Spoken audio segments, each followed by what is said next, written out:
The build we'll be trying again today is the same one we tried from yesterday. Wasn't happy with all of the cards that we tried yesterday, but I do believe I want larger than a 5 game sample size to determine how bad these immolating glares actually are. Yesterday there was multiple spots that we wanted to meltdown back, but like I said, that was a 5 game sample size. Just trying to increase it a little bit more to get a little better idea.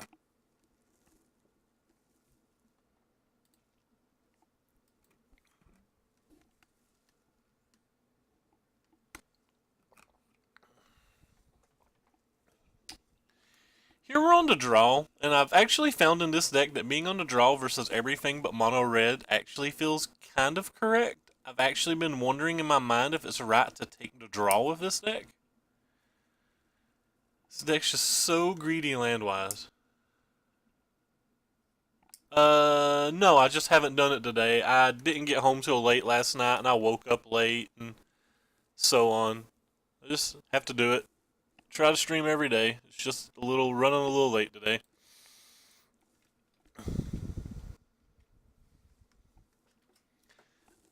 Unfortunately, wish that I hadn't woke up late because Ginger and Rudy are both streaming, and I would like to watch them. Sandball's streaming as well, so that means obviously nobody's really gonna watch, but that's fine.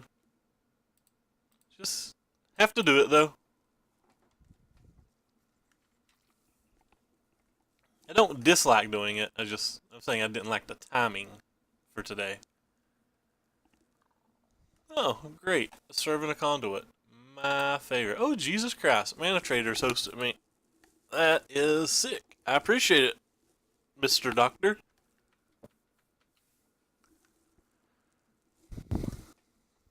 I appreciate it. I'll probably be streaming to about the time Murph comes on, too. So that's going to work out kind of well.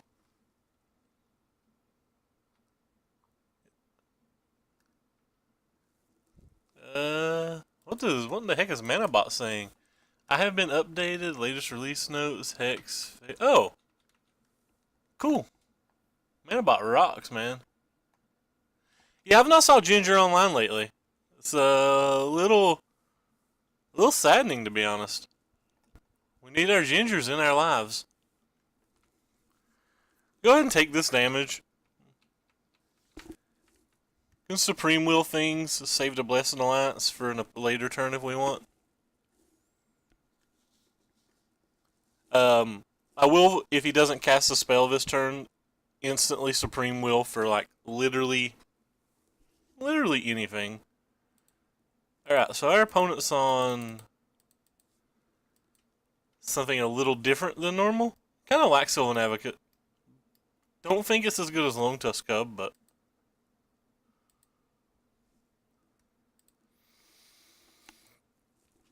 yeah, so this game's very likely going to come down to if we hit or not looking for the Fumigate.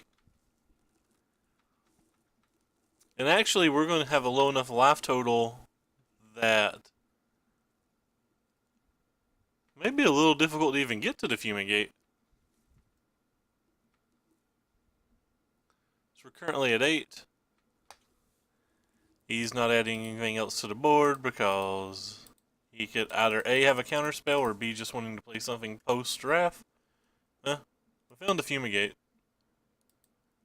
Bottom, top.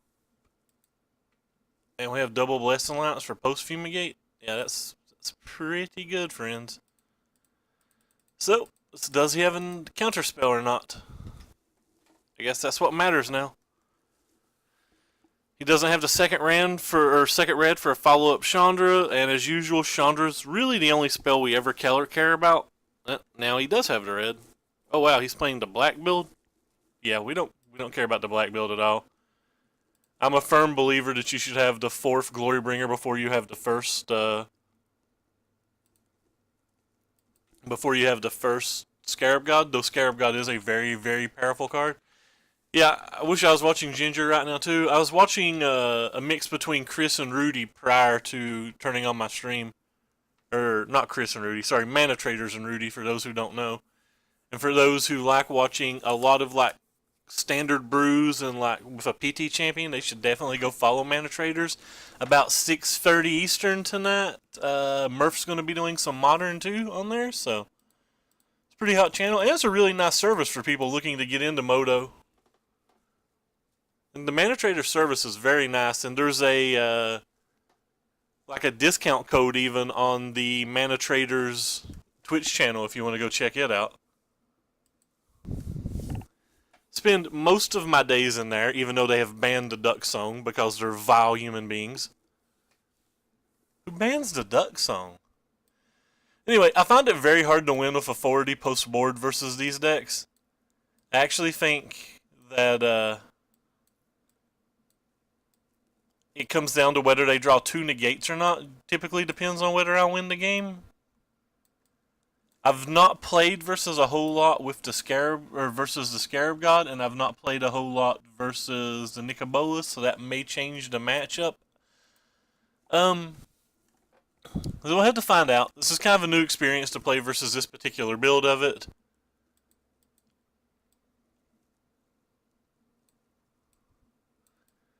I think something that I'm doing incorrectly in our testing lately is I've been sideboarding out too many of the Censors, Supreme Wills, and the Illuminations, when I really feel like I should be sideboarding out a few more of these 2 mana removal spells and a few more of these like Fumigate type spells on the going into game 2 versus the non-red decks. This is the blue-white approach deck that literally everyone tells me is unplayable. I try to prove every day that it's not. It's my go. What's up, by the way, call me Jeremy. I know you're a regular in the Doctor stream.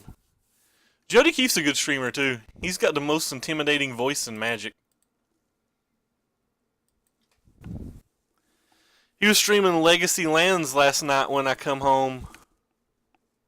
Oh yeah. I stream every day. This is like 40-ish days straight or something. Let's see, I started on the 2nd or 3rd of last month or something. I don't remember. But yeah, no, I don't stream a lot. I basically only stream standard, and I generally stream roughly the same decks because I, kind of live on a little budget. One of my top people, I'm from Eastern Kentucky, a little bit outside Pike County. Pretty nice little city here. Oh, sweet. The Censor's a nice pickup. Most of the people in this room come from the general area too, like Local Dope and JC Morgan up here are both locals. Yeah, no, Jody Keefe is an intelligent man. I enjoy his stream. He's got pretty good music too. I like all the streams though, man. I am not tight when it comes to what streams I enjoy. See, this is why most people say Blessed Alliance sucks. Almost everybody insults Blessed Alliance because if you draw the Meltdown first, like, you can't kill the other card. But, like, I don't even care. It's fine. Oh, yeah, you're not far away. I think that's, like, about 4.5-ish hours from where I'm at. Roughly? I think it's 4.5-ish hours.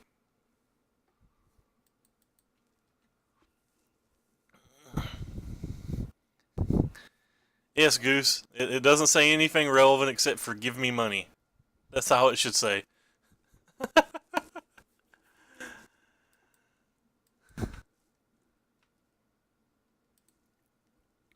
I think it's about 4.5 where I live, George. You live a little bit different from me. I have never been to a GP in my life, actually. Which is kind of odd. If he has a negate, we're going to be in pretty bad trouble this game. If he doesn't have a negate, I don't really care what he does. That's fair. I used to drive pretty fast. You've rode with me before. I am an old man now, and I have quite slowed down in my driving. So if he has a negate, we're going to be in all sorts of tears. And he's specifically leaving mana up, so I'm imagining a negate pretty hard here. Also, if he has a negate, it's not the end of the world, because there is a chance that we just find a second fumigate or the hours.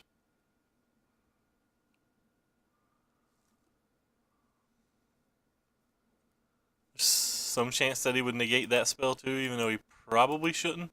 Actually, I'm going to put Disglimmer on the bottom because I really think my opponent has a negate, and I really think I need to draw to another removal spell of some kind. I'm just going to hold up the Immolating Glare now. Again, I really think my opponent has a negate, and I play around as many spells as I can.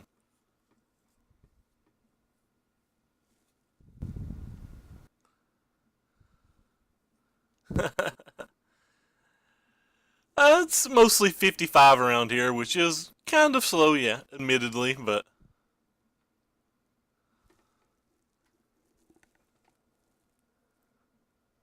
Is he not using the clue mana this time? Okay, he is using the clue mana this time.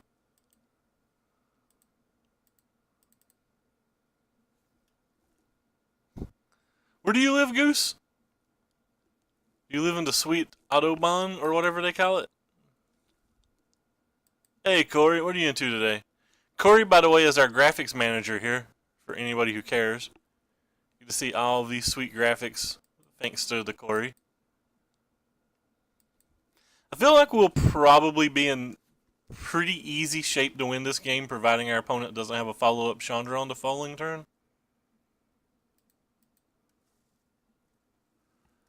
Working. Working's not fun. There's just very little chance that our opponent doesn't have a negate.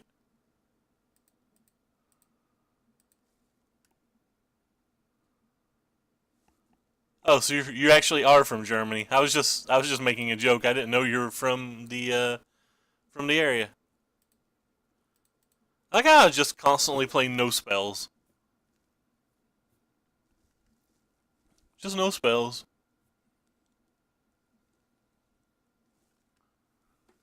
Pretty sure we're in considerably bad shape right now.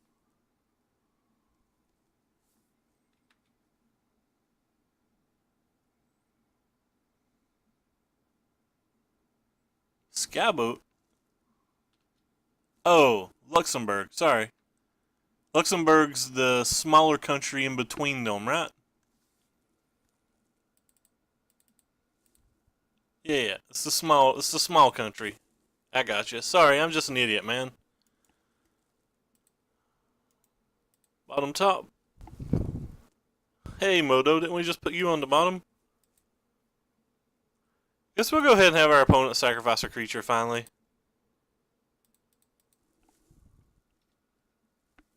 Jesus, that is way too fast.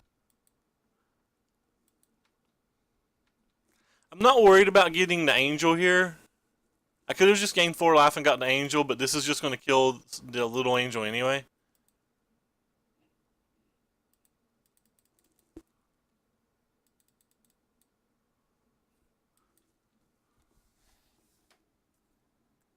I do not know what space mining is. Space mining is a new term on me. I've never heard that term before. I've made some pretty poor decisions this game, I think. I've played around in the gate the entire game, and he could just, like, not have it.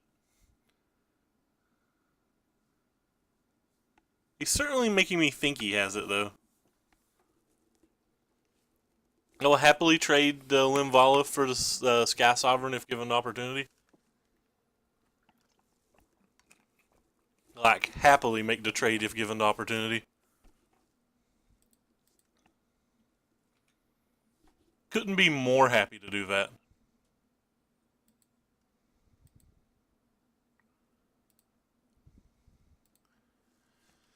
Yeah.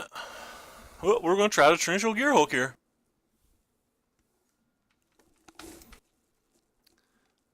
I like how I have all these powerful spells in my hand, like Fumigate and Approach, and I just pretty much just refuse to cast them.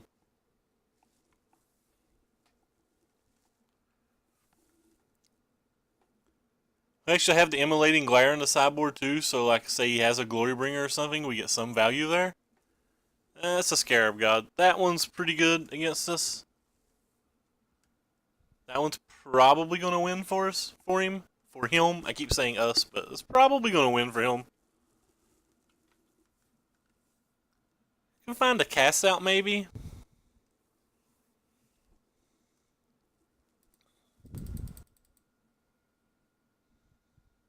I have not moved the Hulks to the main.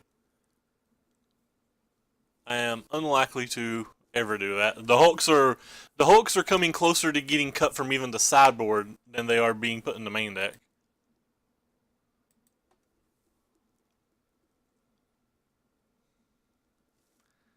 Like the Hulks are on thin ice. The Hulks have not been impressive.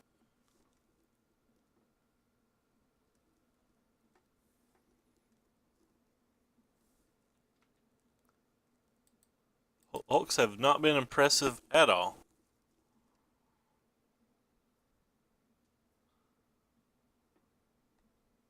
This card's doing some work in this game. I would still rather have the 4th Glorybringer on average. Just because Scarab God's better versus me, I think Glorybringer's better versus every deck that doesn't have multiple basic islands.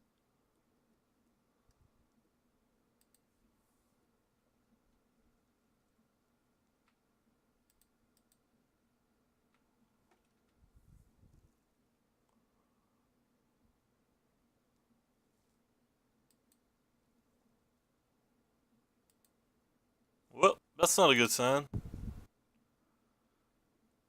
So, casting the Fumigate doesn't really do anything here. Casting this doesn't do much here either. I guess he could just not have the Fumigates. Or he could just not have the Censor and we could draw another or something, but... Scarab God's a good card, but I don't think it helps versus Mono Red. I don't think it helps versus Black Green. I don't think it helps versus zombies, so...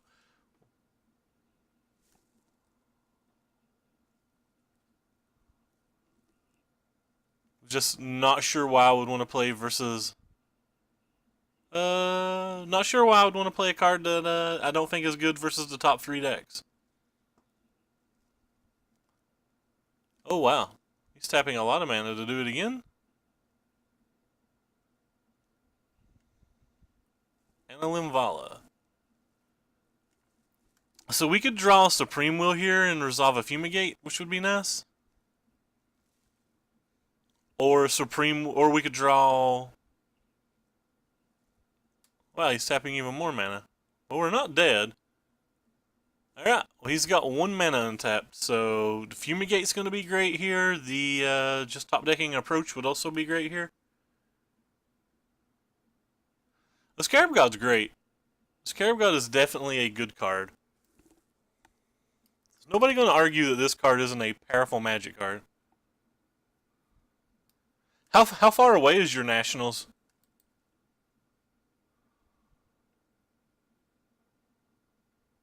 I really want to experiment with the blue-red gifts deck some, but unfortunately, it costs like $1 million on Moto. So Chandras are like $43 now or something, and I'm not willing to give my kidney to test out some Chandras. Oh well, sometimes you just draw the second approach and win. Which is one of the great things about this deck. Play around to negate the entire game and then just win. We did get lucky and draw this negate, but like, we're not in terrible shape here even if we miss it. Like, we'd be at 15 life. He would be replaying the Scarab God on the following turn, so that's like at least 1 more Time Walk. Then we have the Blighted Cataract. He wouldn't be able to kill us on the following turn, so we get to the other approach with just what's in our hand.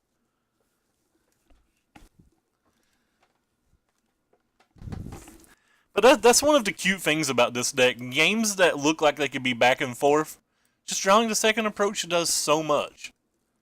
I'm still sitting here holding this Fumigate that I'm going to guess the majority of people would have slammed this card like a year ago, but like, you can always just leverage better spots. The blue-red approach deck plays more like a Turbo Fog deck than a control deck, and I think that's why a lot of people seem to have lackluster results with it. But what do I know? Like, I hate to say that it's a Turbo Fog deck when you're like running 8 and I'm making quotation marks with my hands here, 2 mana removal spells and like 4 rafts and some casts and some 8 conditional counter spells, but it really just plays out like a fog deck. I have an opinion. I watched Nassif play his ramp deck the other night, his ramp Eldrazi deck, and the monitors. I don't know how you spell the card. I don't know how you pronounce the first name of it. The cycling monitor. What are you called? This thing, Sheffet. This card was beyond impressive. I think if I could fix the mana base to run this card, that approach would get a lot better because nearly every time I cast Glimmer and nearly every time I cast Hieroglyphic, I'm just wanting to hit a land. So why not play the one that puts the land into play? But that's for a later date. But I have an opinion that when somebody figures out the Bant color or the Bant version of this deck, it's going to go crazy. Also, for those who care, on Channel Fireball today, GFabs Gerard Fabiano posted his first ever video series for Channel Fireball, and he played a Jeskai build of his approach deck, and he 5-0'd with it. Spoilers. I guess I shouldn't have said his record, but yeah. Anyway, he played this deck on Channel Fireball, and I've not watched all of the video yet, but it's some pretty interesting change. He's playing a Jeskai build of it on there.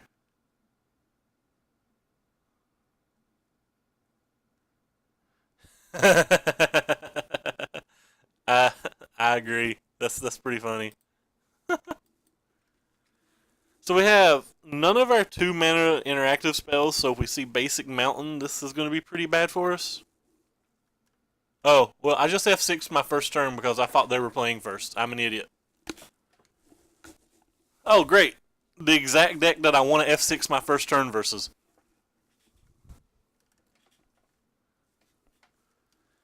The exact deck that I want to F6 my first turn versus. That's kind of embarrassing. This hand might have been able to be competitive on the play. I thought we were on the draw for some reason.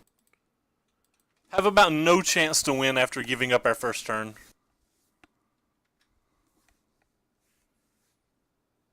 But we'll see. We'll see what happens. We can certainly just draw like...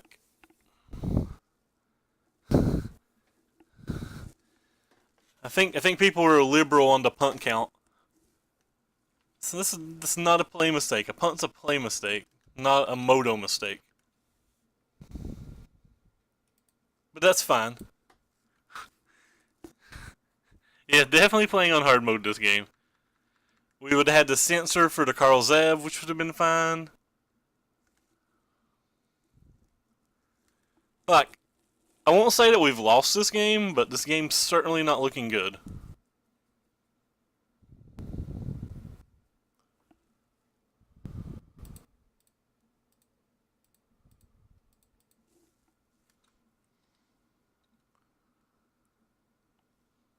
I don't think so.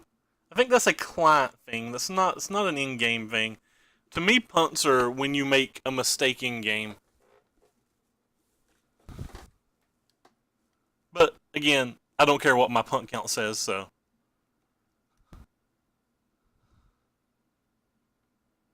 2.67 punts per hour. That's a pretty impressive number considering I've literally streamed hundreds of hours and there's only 9 of them. That's a, See, like, this was a punt. This was an actual punt. Like, I should have played a Rivulet. That way when I cycle a cast out, I had an opportunity to, or that way I could have cycled the Illumination if I wanted instead of the cast out, I mean. But now I'm forced to cycle the cast out because I can hit an Nefer Meltdown.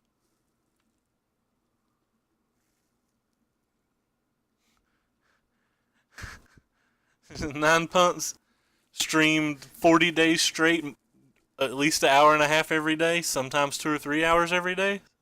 Yeah, that does seem like pretty poor math. It's fine.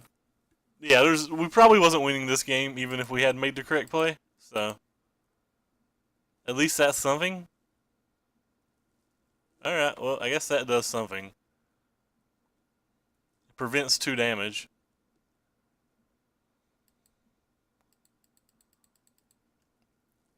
I guess if his hand is mediocre, we could still draw a Fumigate and find a way to win this game. But I'm highly doubting it. Like, highly doubting it.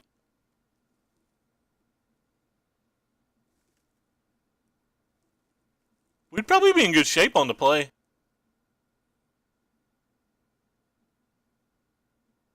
I mean, providing we found the Fumigate, rather, we'd probably have been in good shape on the play. We would have 3 HP higher, I guess?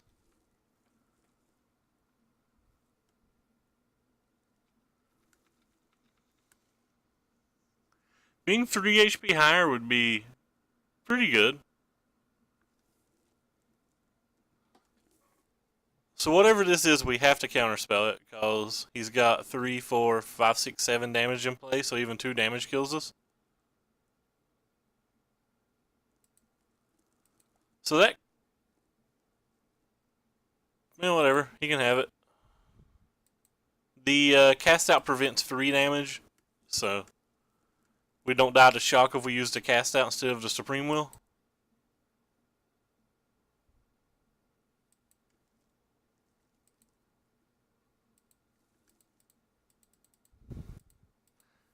Still going to be pretty impossible to win.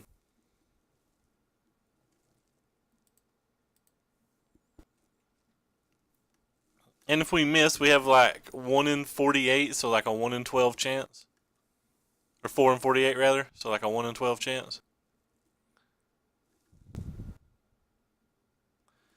It's probably not good enough. We only gained 3 life, but there's a good chance it would have been good enough if we had the appropriate amount of life.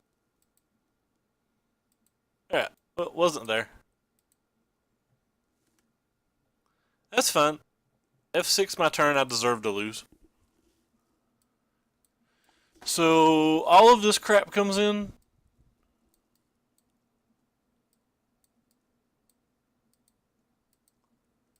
And some of the slower spells come out.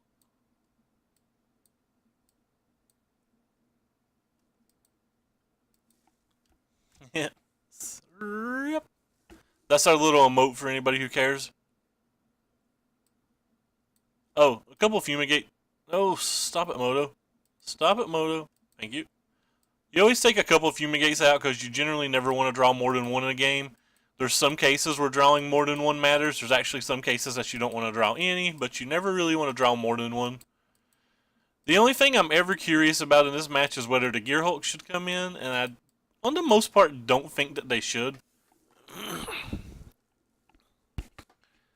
Because of her braids. Yeah, the kitty cat's been extremely impressive, even though, again, a lot of people insult every card I play. This sounds fine. We have an interactive spell on turn 2, and we also have a sensor on turn 2. And I pressed F6 again, by the way, because I'm an idiot and just wanting to press F6 today. Luckily, he's mulliganing, so I got to catch it, but yeah, I came close to just F6ing through my turn again. I am off it today. I am not playing well. Grab my phone. I want to thank the people that are new followers here, by the way. There's a link in the description down below, and on that link, there is a link to my Twitter. And on my Twitter, you see every time I go live and all the deck lists I play.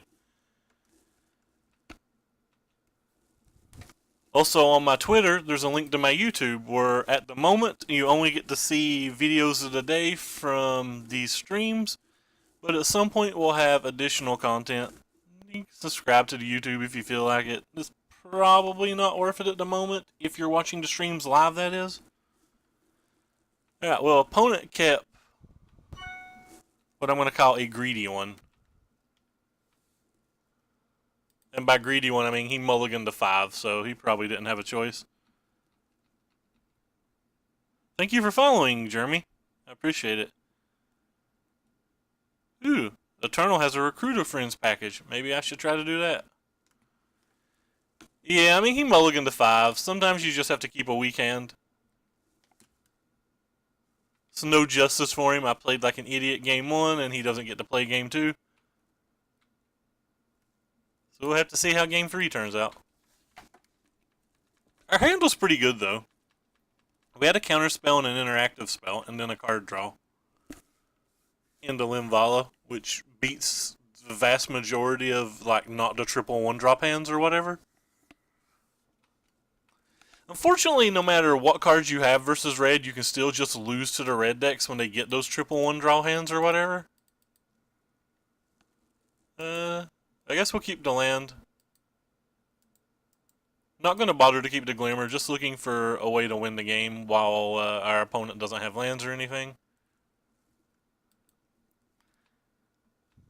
Kinda don't want to show him the authority of the councils, but I'm going to. Actually I'm just not going to show it to him. It might keep him on the one-drop plan, and I would rather him be on the one-drop plan than the Chandra plan.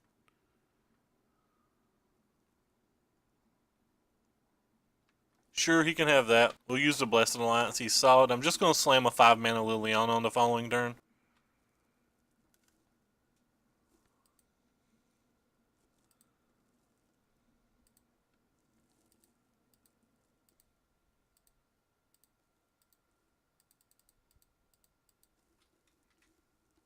For literal no value other than a 4-turn clock.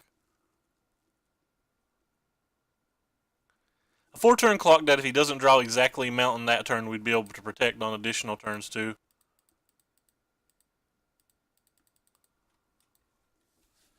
Could have played the Prairie Stream, probably should have played the Prairie Stream, but was just clicking the closest card to the Linvala because don't think he can win anymore.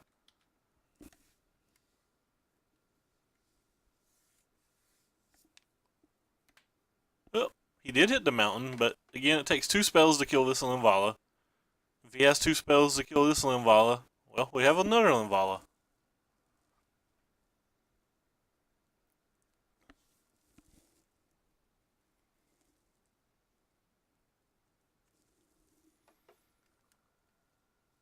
Yeah.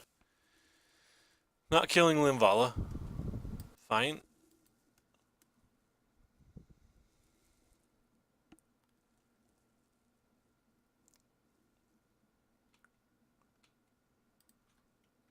Pressing F6. Getting Linvala across the table, and again, I'm under the impression that the game's already over, so I'm just not casting the authorities, so like maybe he's not thinking about it, even though it's an extremely common card. I would just be shocked if I didn't win from here, so. We'll show him all the cards that he knows for sure would be in the deck.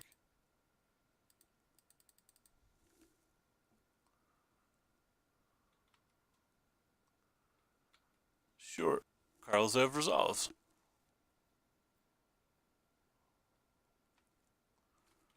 I'm going to hold the sensor instead of cycling it.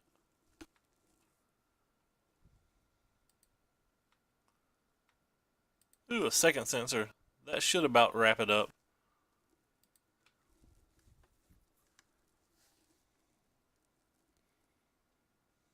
He's only attacking for 1 more damage than us right now. And he's unlikely to resolve a relevant spell, so.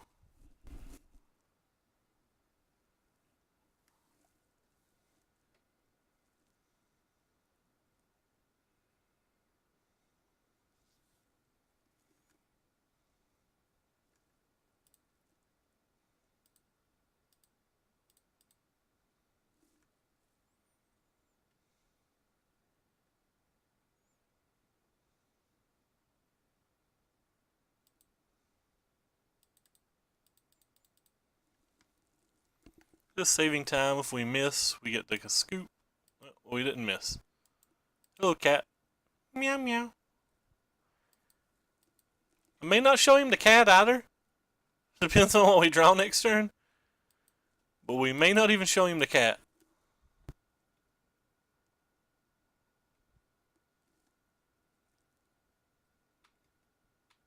Yep, definitely not showing him the cat now that we've drawn a Blessed Alliance.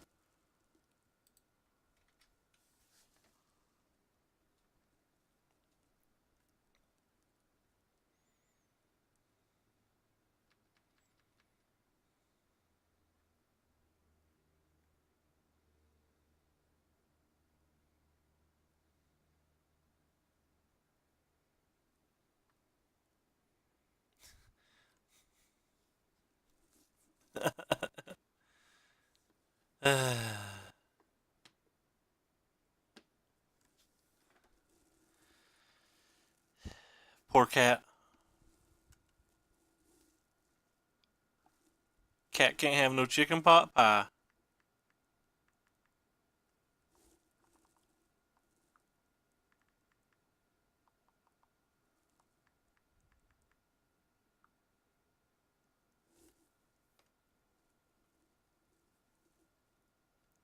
Sure.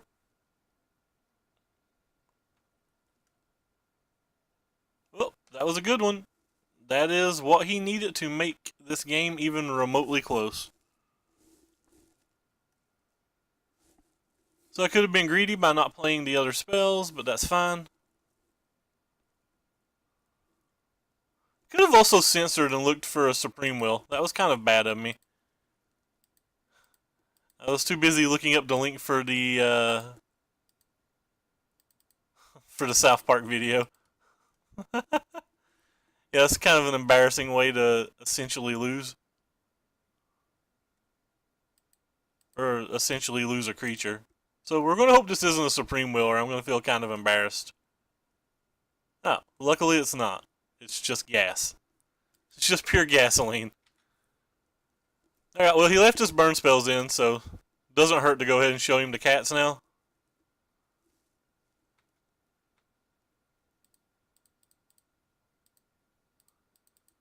Tried not to show him anything, but I don't think we were giving up any value by not showing him any of these things.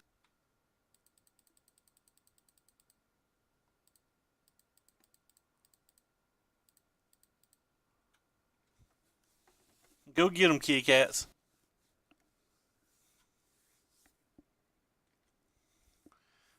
Double kitty. Reporting to duty. He did do a lot of damage to us, considering how the board state and the game state went. Like, he did 16 damage to us or something? Even though he didn't play a creature for like 37 turns? I think the sensors are a little bit better on the draw than Supreme Wills. So I like going back up to the fourth sensor. I've been toying with even going up to another Fumigate, but we'll just try this again. We're really kicking ourselves for our turn one game or game one decisions. This hand is questionable. I generally don't like to keep a hand with less than 3 lands, but the math says that if I mulligan, I'm not likely to have a 3 land that I'm not likely to have a third land even if I mulligan. So, like, I kind of feel like I have to keep these hands, but I feel like I lose most hands that I don't have 3 lands in my opening draw. We do have one of our better spells here, though, so. There's a third land, but we're going to have to find a second white somewhere. There's an argument that, like, one of our islands should probably be another plains, which is something I'm testing in paper, but I've not come to a complete conclusion about yet. Have to do a little bit more testing to make that decision, but unfortunately this week is draft locally, so I won't get to test any more of that change in paper this week.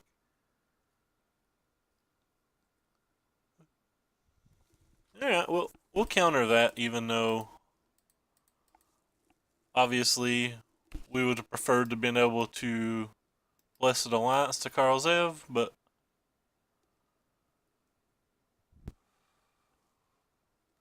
our hand's reasonable, even considering, or especially considering that we don't have, especially considering that we didn't have a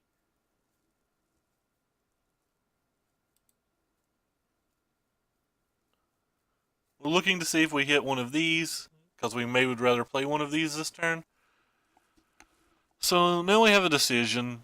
Well, we have a couple of 2 mana things to do this turn, and we have no 3 mana things, so I think it's safe to play the farmlands on the following turn. But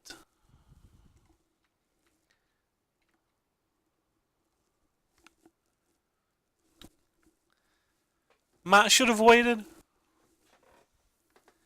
Also, tapping the mana in the main phase and him already seeing one Censor makes him more likely to just slam a Chandra or a Hazoret, which are the cards that we do care about. Just go ahead and make him sacrifice that card because it's an aggravating card. If he has a Chandra, we're in... If he's got a Chandra and a Hazoret, we're in an annoying amount of trouble. If he's only got one of the two, we're only in a little trouble, I think. If he's got them both, I don't like our odds.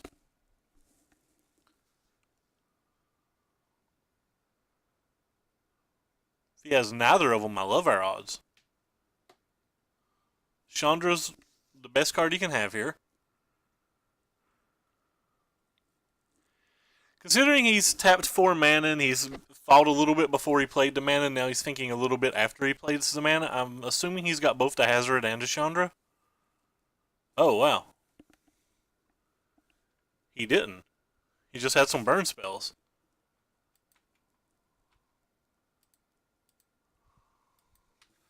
Well, that's kind of bad for us, too, because now if he has, like, a land into the Chandra, we're in pretty poor shape. Sorry, a land into the Hazoret, we're in pretty poor shape. I misspoke. Alright, well, that's 3 damage. That's 5 damage, but he's down to 1 card, so...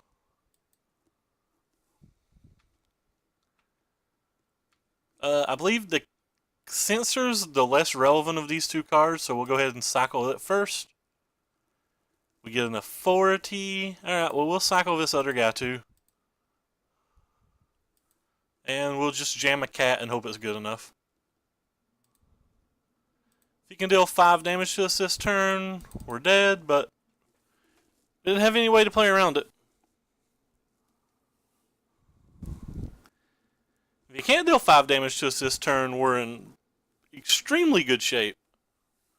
There's not another card he could play that I care about that doesn't kill me. I'll rephrase.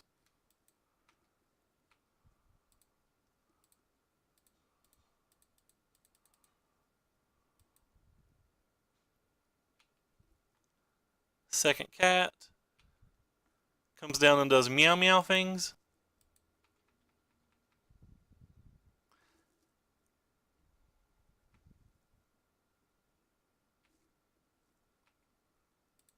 And now we are protected from even Hazarets and stuff.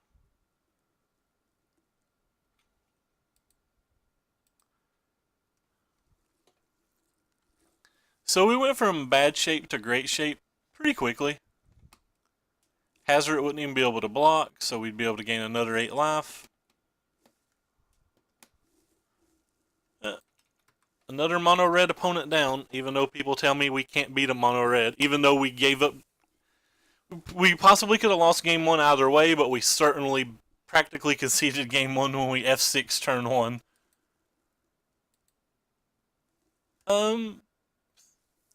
That's one of the things that I think opponents do a little bit too much. Obviously, you have to have some of the burn spells versus this deck, but like I think the shocks are a bit much.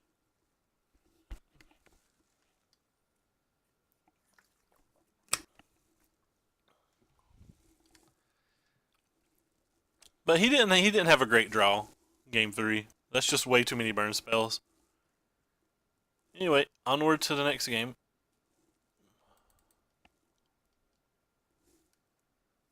(2-0) versus someone else that's 2-0. We get to play first. We need to win 1 out of the next 3 for a pity chest. Alright, we have a 2-mana spell. We have a conditional counter spell that can potentially cycle as well. We have this card that can cycle, and we have this card if we hit a 3rd mana that can cycle. So this hand looks pretty weak, but in theory, we'll get to go through a lot of cards.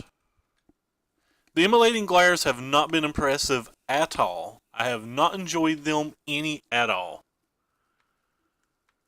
I'm just trying them because everybody tells me that the Effer Meltdown is bad, but Effer Meltdown's outperformed this card just non-stop in my testing. Just going to prevent whatever damage I can here. There's better spells to censor, and I may need to censor to try to find a land. Like censoring a Lord or censoring a 5-drop later is just better than censoring that. And we could need it to look for a land, because like say this cast out misses looking for a land, I might not. Everspear Harvester. Alright, well, let's start with cycling the cast out, and then if we hit a land, we're 100% going to censor it. If we don't hit a land, I'm not sure. Alright, won't censor it. We'll just keep looking for lands. And again, just going to keep looking for lands. Well, sometimes you draw 5 cards over the course of a turn and don't hit a land.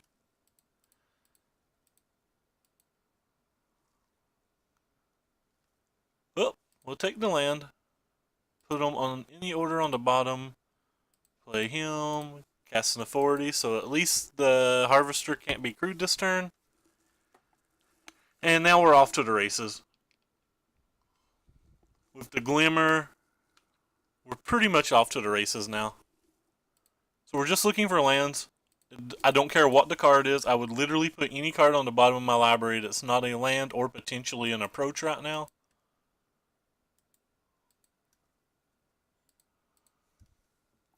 And now we have a Meltdown, which is even good versus the Harvester. Our opponent had a very poor draw. I mean, obviously. It looks like he just has a bunch of these Liliana Masteries.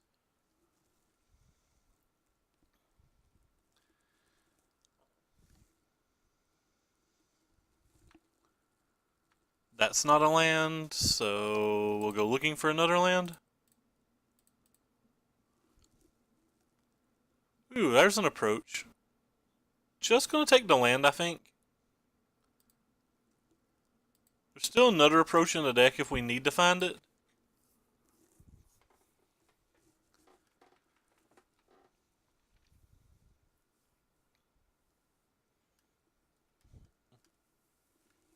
He'll probably have to cast more to the board here. Oh, that's great. That's just the one we definitely wanted him to use. That's the one that we can't kill with a Fumigate, so that's the best one to cast a Mobilizing Glare on. Ever Meltdown does the exact same thing in this spot, which is great. But anyway, we go to 19, he'll add something else to the board. And then we can Fumigate and or look for another land on our following turn, depending on however it goes. Or if we just draw the land, we can go ahead and put him on the 7-turn clock. It's going to be pretty hard for him to beat us in 7 turns when we have a Fumigate to beat the board getting bigger, and we have a Blessed Alliance and a Meltdown to beat the current board. He's got a long way to go and a short time to get there, as they say in Smokey and the Bandit. That's actually a good card.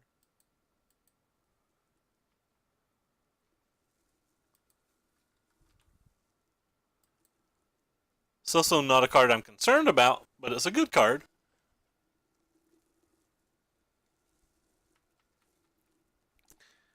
Just cast a Blessed Alliance this turn and maybe an Ever Meltdown and we'll gain life.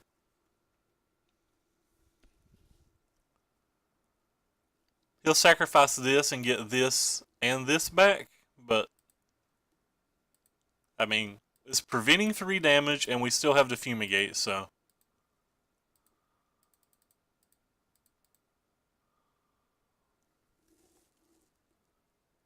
And it stops this from attacking on the following turn. Yep.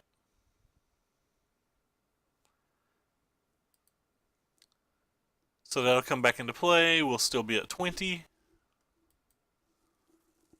Plan is to Fumigate on the following turn.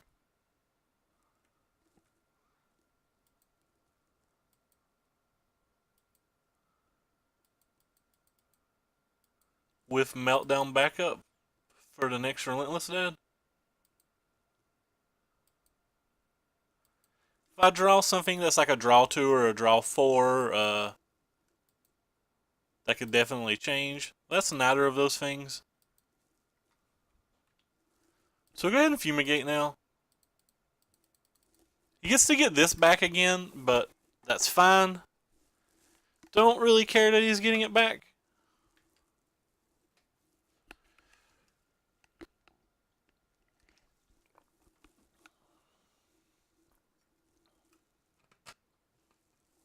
What? Oh, he's trying to prevent 1 life. Gotcha. Don't care that he's getting it back. We still just have to live 5 turns, and we have over 20 some life. We're going to gain 1 more life this turn, back to 21, up to 22 when he plays the Relentless Dead. I mean, we could lose the game if we don't draw 1 draw spell over like the next 3 turns probably, but if we draw Fumigates or anything, like, that maths changes quite a bit.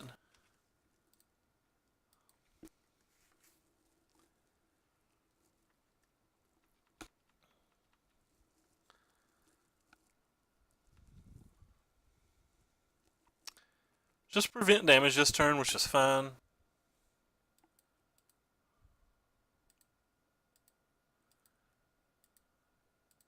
We know what he's going to sacrifice, but that's okay. We're just using this as a fog.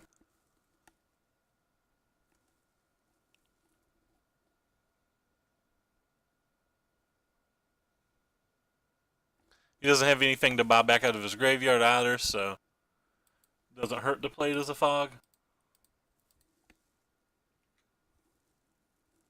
Pre-board the matchup is insanely good. Post-board depends on how quick of a start they get. Like, they can get a Transgress early or whatever, and the Transgress can pull your Fumigate out of your hand. If they pull your Fumigate, you can lose, but, I mean, this isn't a very good example of the match. The opponent drew 17 cards, and 9 of them were lands, so, like, the opponent got massively flooded here. He drew 2 zombies and 17 draw steps. I mean, but yeah, the match overall is good. The opponent just drew a crap ton of removal spells and lands this particular game, which, you know, the removal spells obviously do nothing for us. Or do nothing against us, rather. Sorry. Even though the 40s are decent, they're not great here. The entire sideboard package is pretty good here because you don't know if they're bringing in Lost Legacies. Also, the Descents get rid of both the Dread Wanderers and the Relentless Dads. The Hour of Revelation gets rid of everything, and often they can explode into like 10 permanents on turn 4, so you can sometimes play it for 3. It also kills the Lilianas. You generally don't have enough time to cast out, though the cast outs and the Hour kind of don't play well together.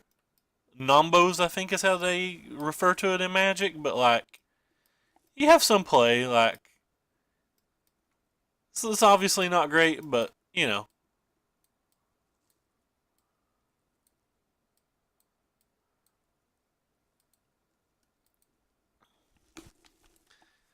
But again, the whole point is just to try to stall as long as we can with all of our stally spells. We bring out way too much. There's a good chance I should just be taking out Auto Approach to Second Sons, but I'm not confident in myself enough to make those calls yet. So I've just never did it. At some point I probably should do it. Alright, see, this is an example of one of these hands that's exceptionally slow and I don't know how it'll work out. It's going to depend upon how fast their hand is. If they have the more controlling route, this hand will be fine. If they just slam a bunch of creatures and lords, like, this hand won't be good enough. Not gonna cycle this Censor this turn unless he plays like a Mimic and attacks with the Crypt Breaker. It's about the only chance I would cycle the Censor.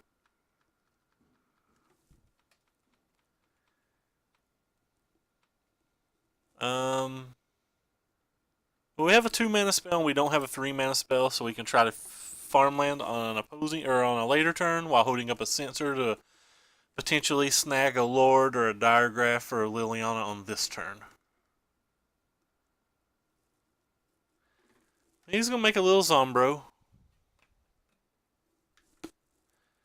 Got rid of the Never. Not too concerned about that. We do have Gearhulks in our deck now, so like that's a not a zero factor, but like mono red. It's basically a hedge to how good we think mono red is. I think mono red defines this format nearly as much as like Felidar Guardian defined previous formats.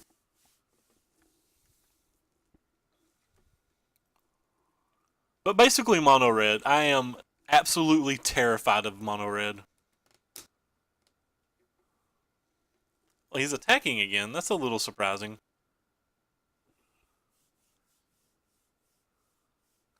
When the opponent went turn 1 make a 2, or sorry, turn 2 make a 2/2, I just assumed that I assumed the plan was something different than what the plan actually is.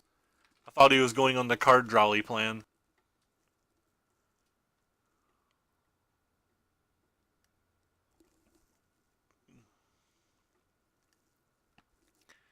Alright, well, we'll take this damage and see what happens.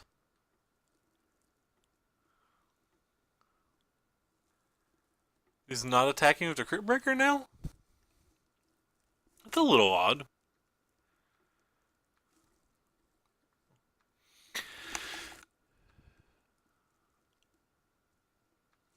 Alright, so we'll Glimmer here. Could have a couple removal spells for the cat, which is fine. Again, it's just about buying time. Oh, well, this is actually an interesting proposition. We know we want to land, but how badly do we want a second cat? Probably not as badly as we want to land. We have 3 draw steps to draw the land, though. Alright, we'll keep the cat. We have 3 draw steps to find the land. Oh, strike 1. Alright, we hit a land on the second draw step. This is just about blocking or getting him to use Dark Salvations or anything we can prior to us playing this Descent Done Sinful. Willing to chump block here, just willing to do whatever.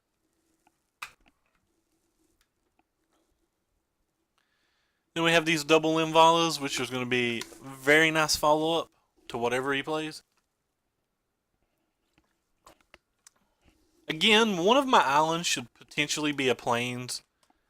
I really need to change the art of one of my islands, like put a foil one of these in so I can see how often it would be each particular card, because that is a change I've been considering, but I've not pulled the trigger on it in on Moto yet. It is something that I do have in my Moto setup at the moment. But he's just attacking with those? Well, I guess I prevent 5 damage with this. So yeah, prevent 5 damage with that block.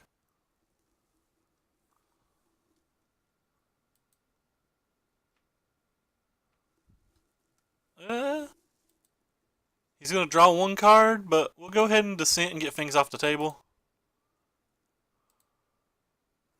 I guess it's not a Fumigate, so let's see if he'll take 3 damage.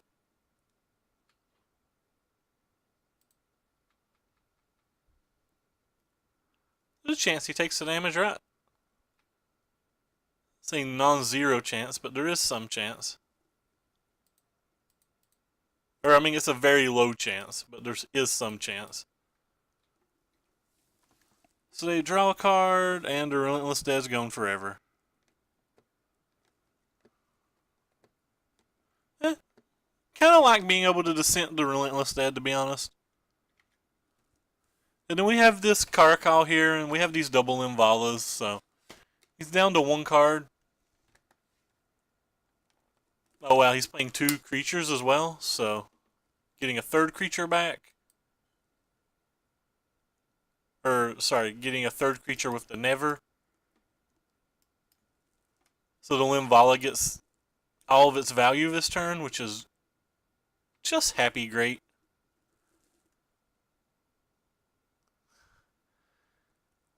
To Hours of Revelation or not to Hours of Revelation?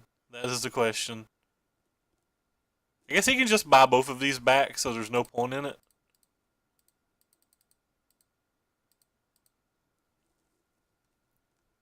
We have this cat for a giant blocker, and we have a second Linvala if things happen to go bad.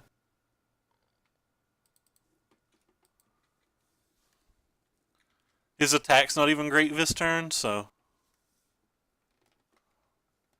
He has to draw something pretty wonderful. Blocking one of those doesn't do anything, so we'll just casually block this and take 6.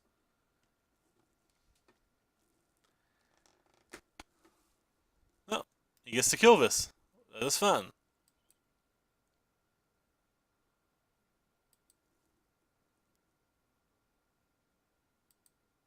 Looks like we're casting another Linvala now.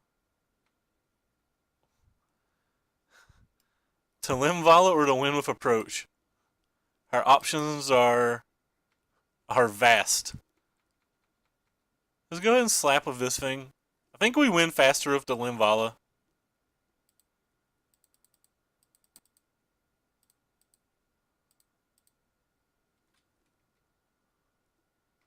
We had to play a cat next turn, which has just all the blockers in the world. Not really worried about taking 6 damage there. He has to play something pretty good for the 6 damage to matter, and if he does have something pretty good, we can always just play the Hours of Revelation. Sure.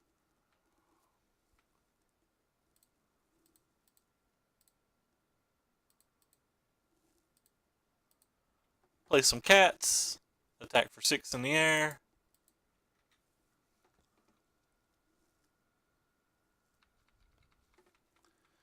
So we're lethal on board. Opponent has to at least have some kind of blocker.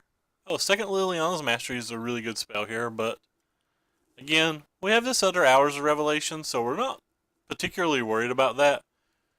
Just being able to block's plenty. We'll kill one of these things.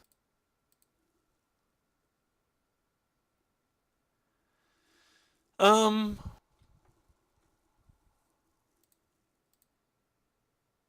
guess we'll just block 1. That's fine. We're just trying to live 2 turns because of our 1 things. Oh, well. Drawing the Gearhulk made this a little more trivial than it should have been, but again, we have this Hours and we have this approach, and he's on a 1-turn clock, so we're pretty far ahead no matter what happened there.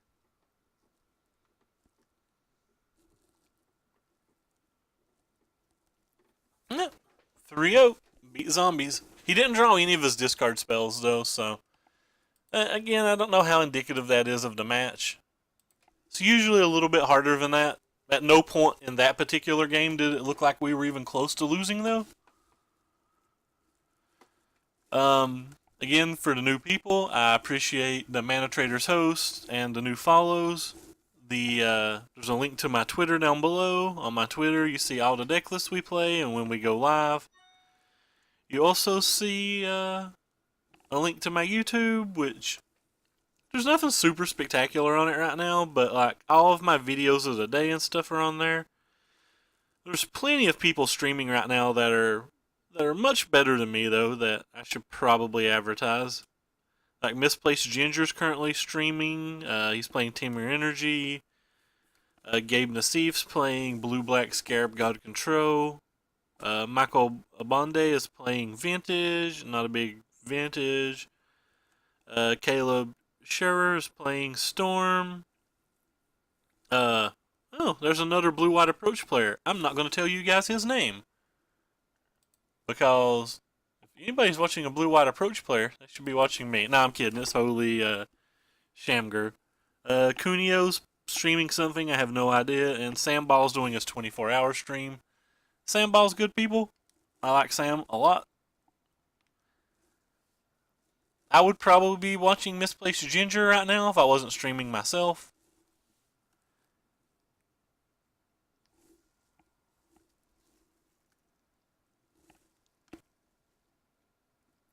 But I do appreciate all of the new follows.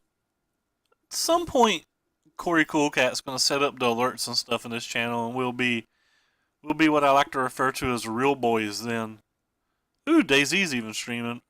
Or, sorry, Days L or whatever, but he's streaming Draft. I do not host people that play Draft. Anyway. Oh, I gotta sneeze. Ooh. Alright, we're back. Alright, well, this hand is incredibly slow, and we're on the draw. We have lands. We have 1 3-mana interactive spell. We're gonna keep it. It's okay versus everything but the red decks. If it's a red deck, like, we just give up, and that's fine. We go on about our lives. The Effort Meltdown gives us a little game. We also always have the 8 2-mana interactive spells, so like keeping looser hands and the full 12 if you count the Censor. So keeping looser hands like this isn't the end of the world. It's just not where you ever want to be. I'm going to slam Effort Meltdown on that because some of these decks do play Blossoming Defense, even though a lot of them don't. Like, he could easily still just be on Pummeler at the moment. This doesn't necessarily mean he's on Temur Energy, so I'd rather go ahead and get the Meltdown out of hand in case it's not Temur Energy.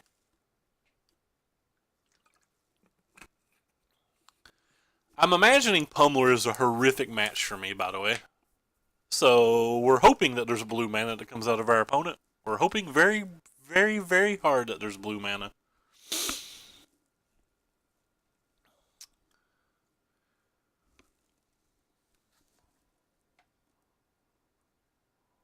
What 2 or 3 drop does our opponent want to play? Okay.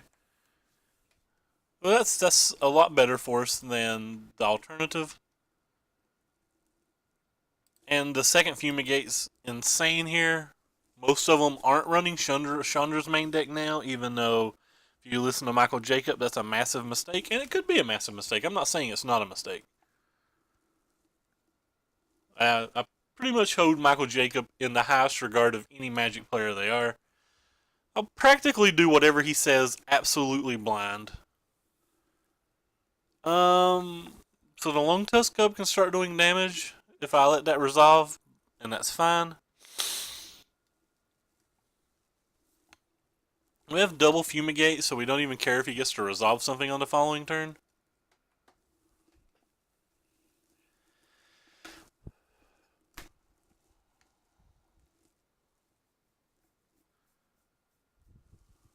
It's kind of interesting that he did it like that, because, like, say I had a Mobilizing Glare or another Effort Meltdown, he wouldn't get that energy back, and he would have cut himself off on 2 colored sources of lands.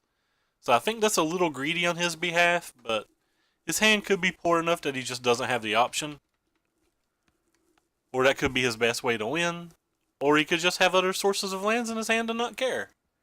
Could be a number of different reasons to make that play, but from the outside looking in without the knowledge of his hand, it seems greedy, is what I'm trying to say.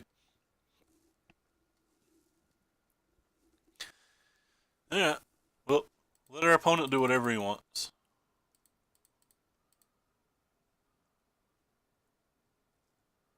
This is a horrible time to Glimmer, by the way. Just kind of want to tap out before to just try to get him to play more spells, really. Don't play another spell would be great for us. Keep one of the lands, put one of them on bottom.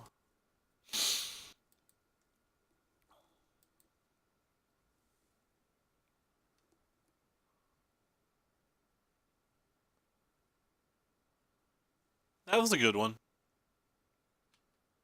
That card's actually going to be somewhat problematic.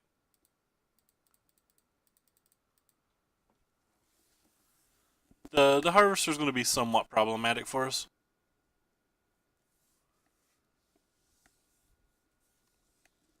I know we're already holding a cast out, but we're going to be at 14 life, and he could easily just have, like, a land harvester or anything and put us at 11 life with us wanting to fumigate again. I don't think it's the end of the world, but like I said, I just say the word problematic over and over. Well, if his best play is the Servant of the Conduit, I guess it's not that problematic. I was assuming he would play a Hydra or something that made me want to cast another Fumigate. I guess I don't care at all when he plays it like that, because we don't care about the Servant at all. The only card we care about now, again, is Chandra and Scarab God, I believe. Like, runner, like 2 spells like Hydra Glorybringer or would be good, but like, as a given for just 1 spell, if it's just 1 spell, only Scarab or Chandra are the only 2 cards we care about as just 1 spell. And if he plays either of those post-combat, I guess we don't even care about that. We still have the Supreme Will.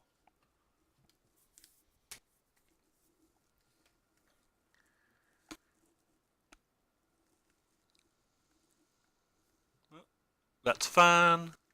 We have the other Fumigate still.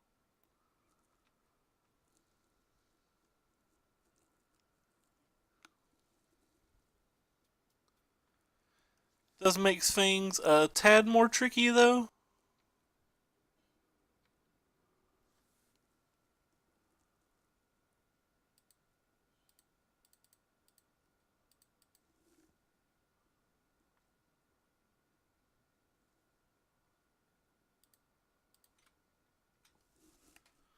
Does make things a tad more tricky, because now he could have just a decent follow-up.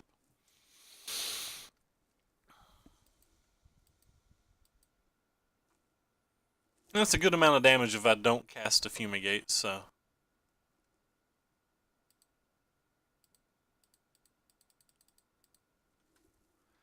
The cast out helps a little bit. We're probably fine versus every non-Bristling Hydra spell now. Bristling Hydra would be a bit of an annoyance, but we have the 4 Blessed Alliances still, so... Tapped a red mana first, so I'm assuming it's Glorybringer, rather. Again, I just don't think the majority of these decks play Chandra in the main deck anymore, and kind of moving in on that theme a little bit hard in some of our decisions, even though it's probably right to play it.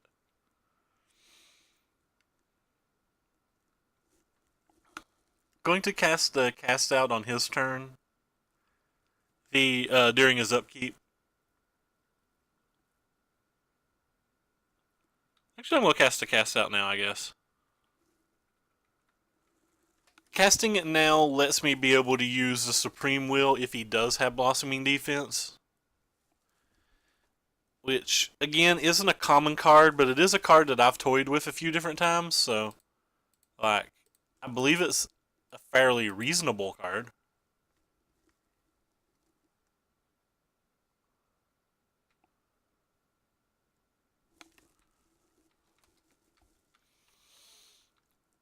He's only got 1 card in hand. He's drawn a max of 1 removal spell this game. That's kind of unfortunate for us.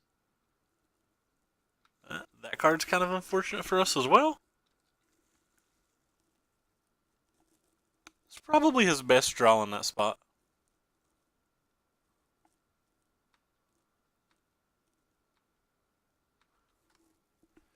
Alright, so let's draw 2.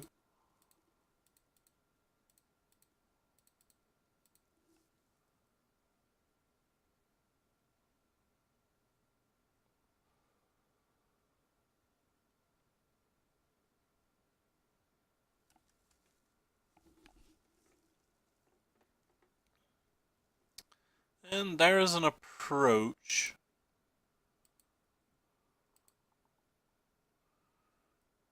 So this would be 4, our draw step's 5, a cycle 6, so he's going to get 2 attack steps at best.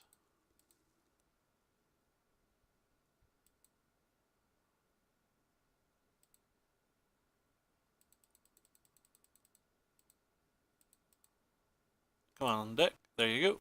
2 attack steps at best. Unless he has a negate or something. Decide whether we're cycling the Illumination depending upon how he plays his turn out and stuff. If he adds nothing else to the board, I won't play it at all. If he adds nothing else to the board we care about, we also won't play it at all. That's an example of a card we don't care about.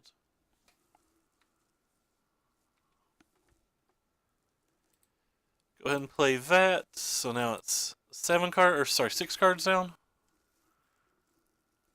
We get to the 6 cards with just a Supreme Will in the farmland.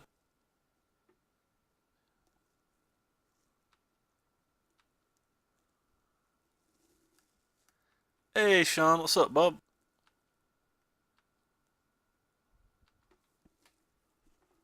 So sorry. It's technically better to cast the Supreme Will here.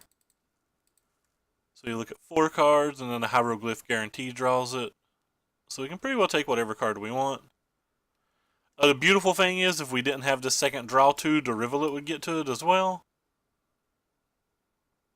I guess we'll take the land.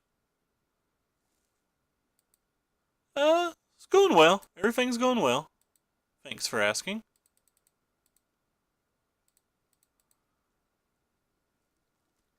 Like, we're going to win this game if opponent doesn't have a counterspell pretty easily. We'll draw to approach on one of these 2 cards.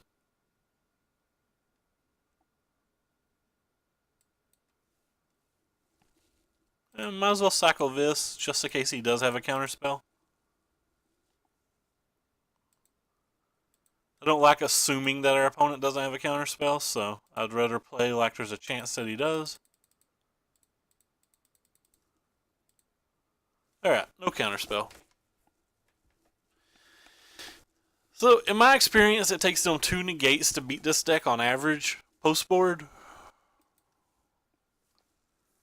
The 40 councils are okay here, but they're not great. They can stop Glorybringers, they can stop big Chandras, but overall, I just don't think they're good enough. And I like all of these little cards here to just buy time. Buying time is my favoriteest thing to do. I usually cut an approach because I think it's a little hard to win with an approach post-board. And I always cut these 5 cards, but honestly, I need to get GFabs or somebody to tell me how I'm actually supposed to sideboard this deck. Because sideboarding out all of these cards just doesn't seem reasonable to me. It just doesn't seem reasonable.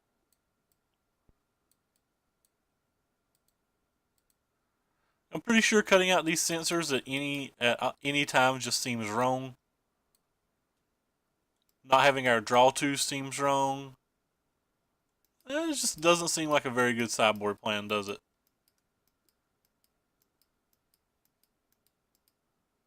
Whatever.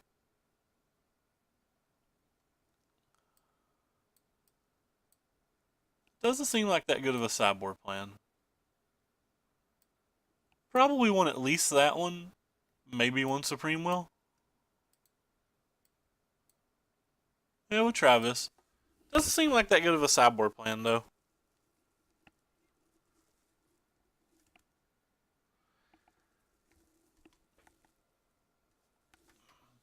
I'm not. It gives me an excuse to go to Hobgoblin. Oh.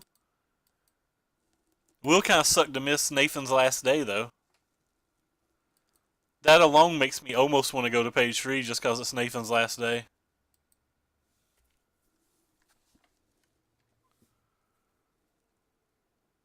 Nathan is good folks.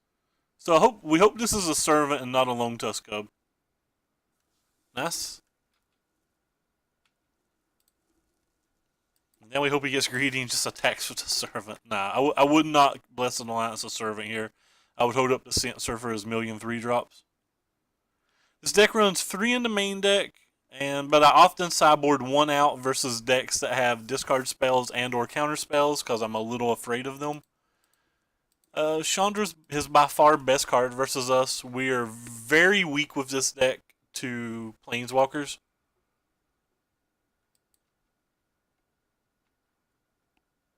We a gonna miss Nathan, I do think. Oh yeah, definitely gonna miss Nathan. Nathan's good people. Nathan is some of my favoritist people.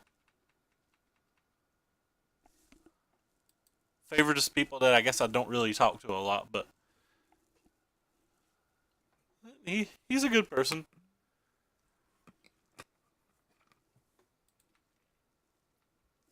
kind of interesting that I actually want a Blessed Alliance this card here. Because I want to be using my next turn to Glimmer, and I don't want to have to worry about what he's resolving over 2 turns. And as of right now, he's not even showed us the second green mana.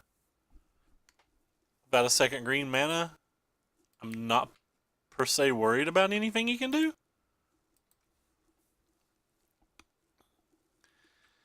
There's an argument that I should have cast the Glimmer Genius on that turn while he couldn't negate it. But him negating it is him not adding to the board. Him not adding to the board can't be bad for me.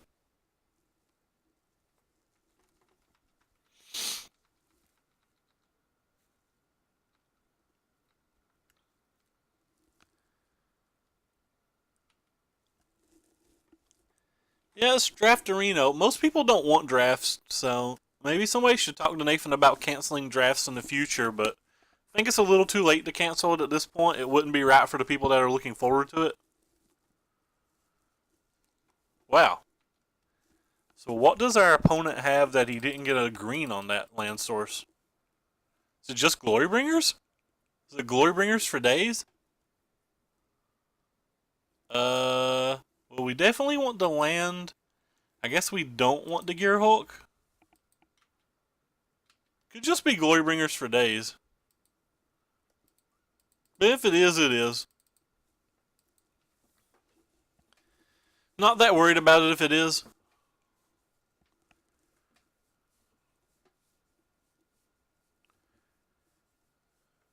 Oh, he left his sideboard cards in. Or he left his removal spells in. I guess it's pretty common now that we bring our creatures in, so it's fair. Yeah, Christian was one of the big catalysts into playing drafts. It's a Glorybringer. He's probably not going to exert it. Well, he's going to exert it to kill a 1/1 cat and not get to attack on the following turn. That feels odd.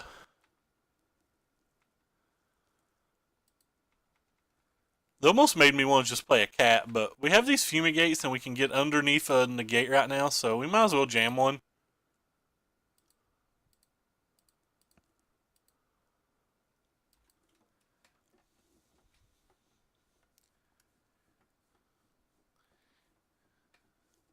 Aaron will be kind of subjective to listen to opinions, I think. Well, that card's obviously good. I'm actually just going to play another Fumigate here and assume he's got a counterspell for this one. But I kind of want that counterspell out of his hand. And if I trade it 1 for 1, I'm kind of fine with that as well, because I don't really want to play the Caracal into this board. If he doesn't add anything else to the board, we'll slam the Caracal, but I thought he had another Fumigate, or I thought he had another Glorybringer.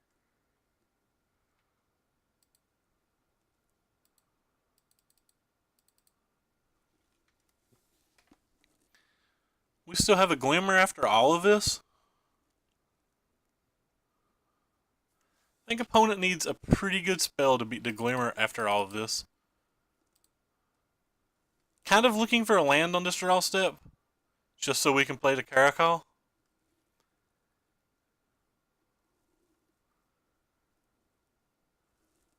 Alright, he's choosing to negate that one. I guess that's fine.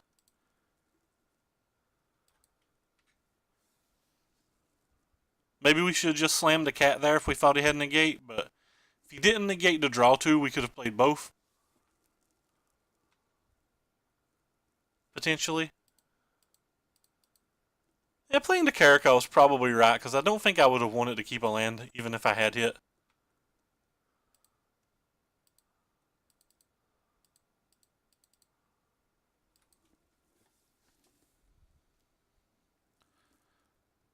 So I think on average we have better draws in our deck than they do in theirs, but they do have Glorybringers and they do have Chandras, so.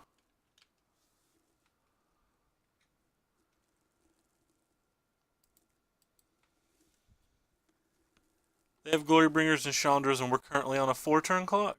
Oh, wow. What is this? Elder Deep Fiend. Did not expect that one, friends. That isn't something that was on our radar at all. Yeah, well, we still get to do 2 damage to him at least.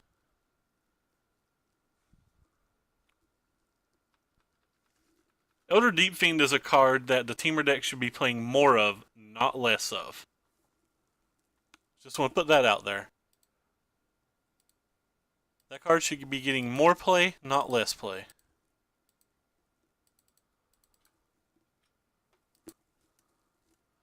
So we've gone through 2 Glimmers and none of our Supreme Wills, so we have like 3 pretty good draw steps from here. An Approach is just a good draw step on its own.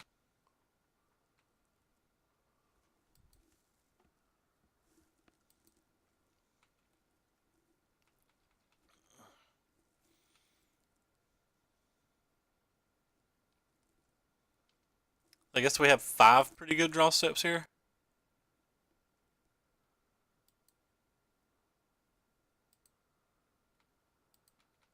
That's a Servant. That's a good one.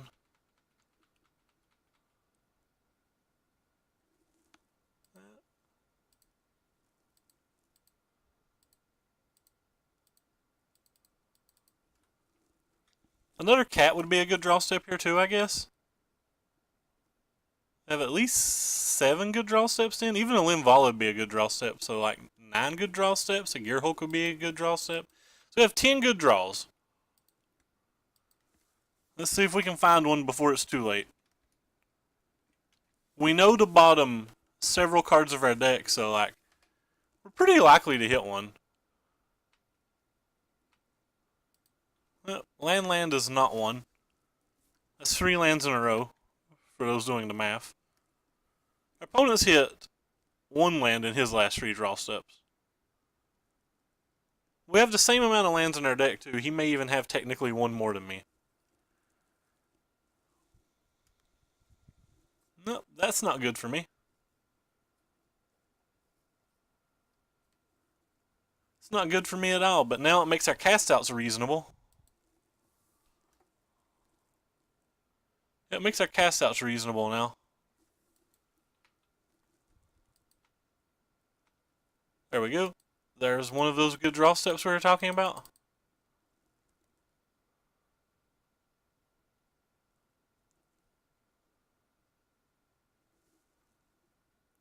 Maybe it'll find something else.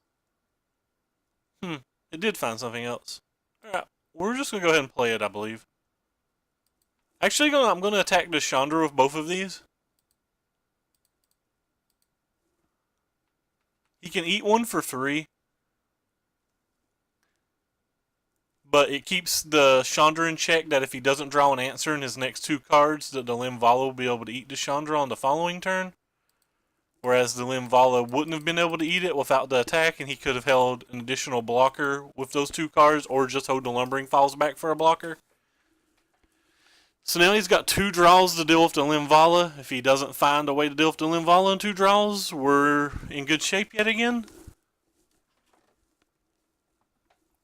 Even if he does draw it, like we're not in that bad a shape. Obviously not favorite versus a Chandra, but like not that bad. Alright, well the Force was a blank. So the card in his hand needs to be a Harness Lightning, like an Elder Deep Fiend, or maybe even a Whirler Virtuoso. Possibly even an Everspear Harvester. Needs to be something though. Bristling Hydra doesn't save Chandra, so that's about all we cared about in that regard.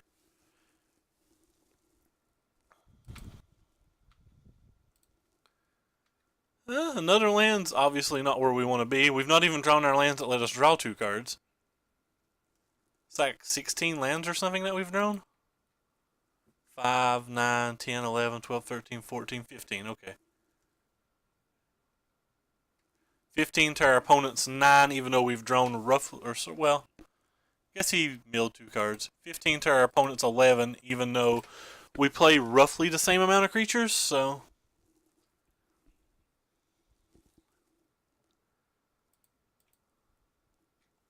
or we play roughly the same amount of lands. He's technically like a 26 land deck to our 25, and we've drawn roughly the same amount of cards, and we're 5-ish lands deeper in our deck than him.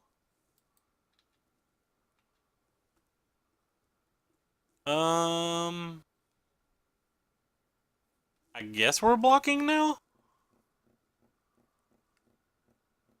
Blocking doesn't really do anything, though, does it? Yeah, well, we're going to attack. We'll probably be blocking something. I'm not sure what yet. It's probably going to be the Lumbering Falls. It depends on what he does, but we can untap our Linvala with our Blessed Alliance. We get all the value out of this Linvala, which would make drawing a Fumigate good, would make drawing an Hours good. Yeah, it untaps. Brought in your arc. I'm not sure what the arc means.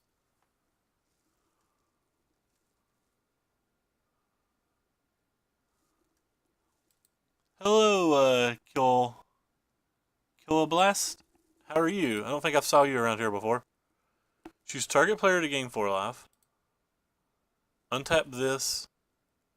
Okay, and target opponent sacrifices an attacking creature.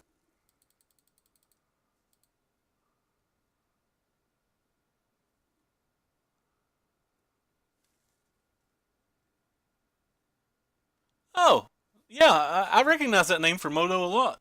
I recognize you to be a good player. Oh, that negate was a great draw step there.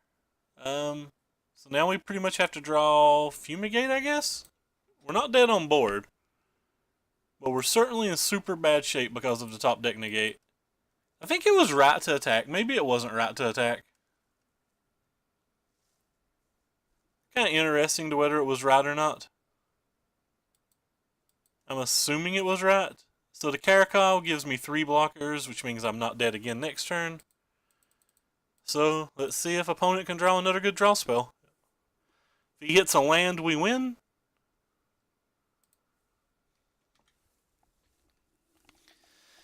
He's overdue for a land. He's not hit a land in several draw steps. He can hit a number of cards and we just lose, though.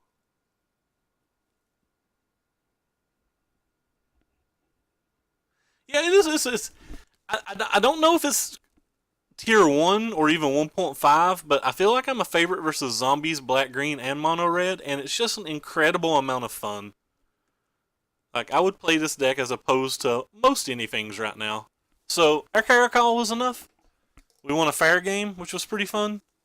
That negate scared me, though. That negate made us drawing pretty thin. We are, like, 34, 35 cards deep in our deck, though, and so, like, we were certainly about the... Oh, that card would have been good as well.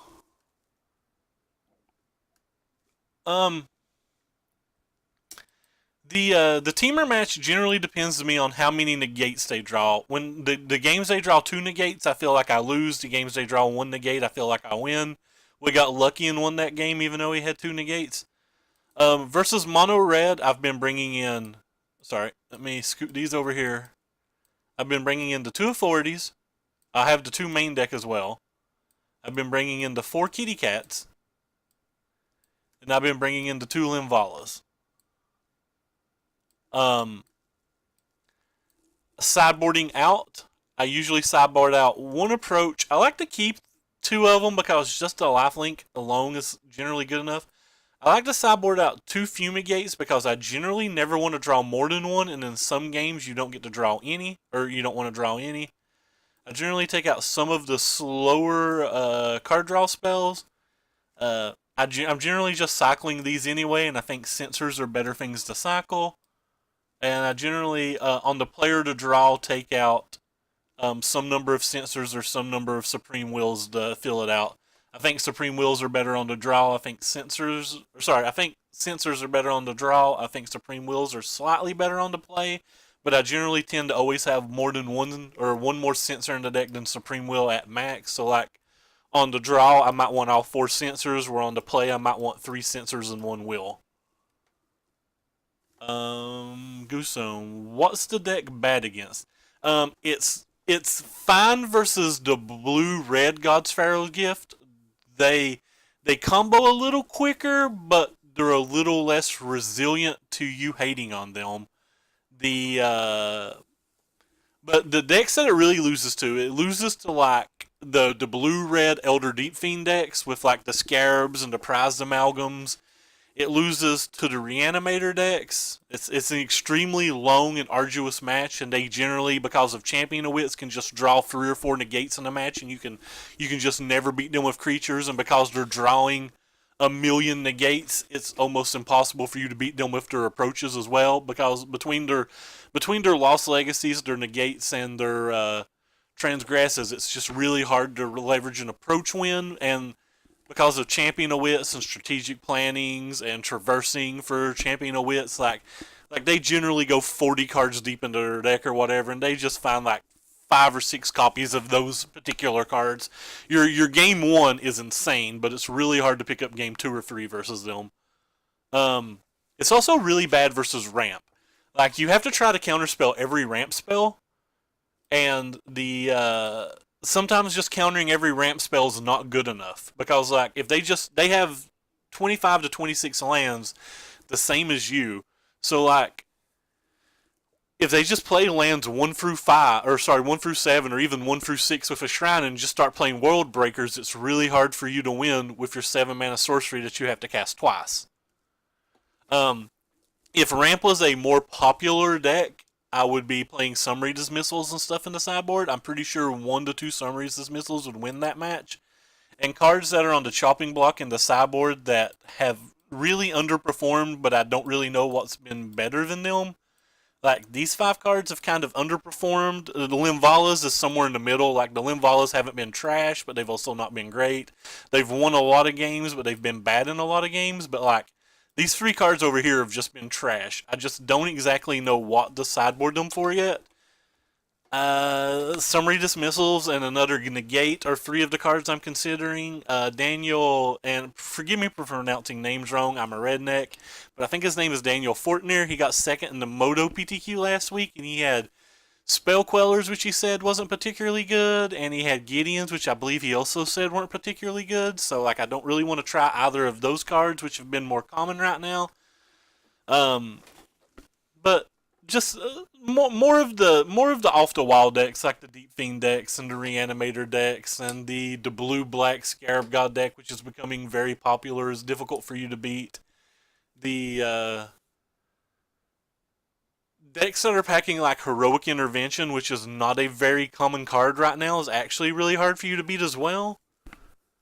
But other than that, it seems pretty good. The blue white gifts deck is not good for you. They have too many negates to go along with their combo-y things, and the um like Champion of Wits is just good versus control in general. As for the Rivulet, it's been a pretty impressive card. It's a Michael Jacobs suggestion, and so far I'm liking it a lot. I'm thinking that if I have the 4 Rivulets, I'll actually be good versus Reanimator. I think I'll be able to mill out Reanimator if I play the full 4 of these, but I'm not sure. I'm not sure about the immobilizing glare yet, or sorry, the immolating glare yet. We've been trying it and it's not been great. I have 10 minutes. I'm not gonna time out. I don't time out ever. This hand's fine. It's not great. Raw Dogger's a pretty good player, by the way. I recognize him. What's up, man? I'm not on Twitch, just letting you know. Uh,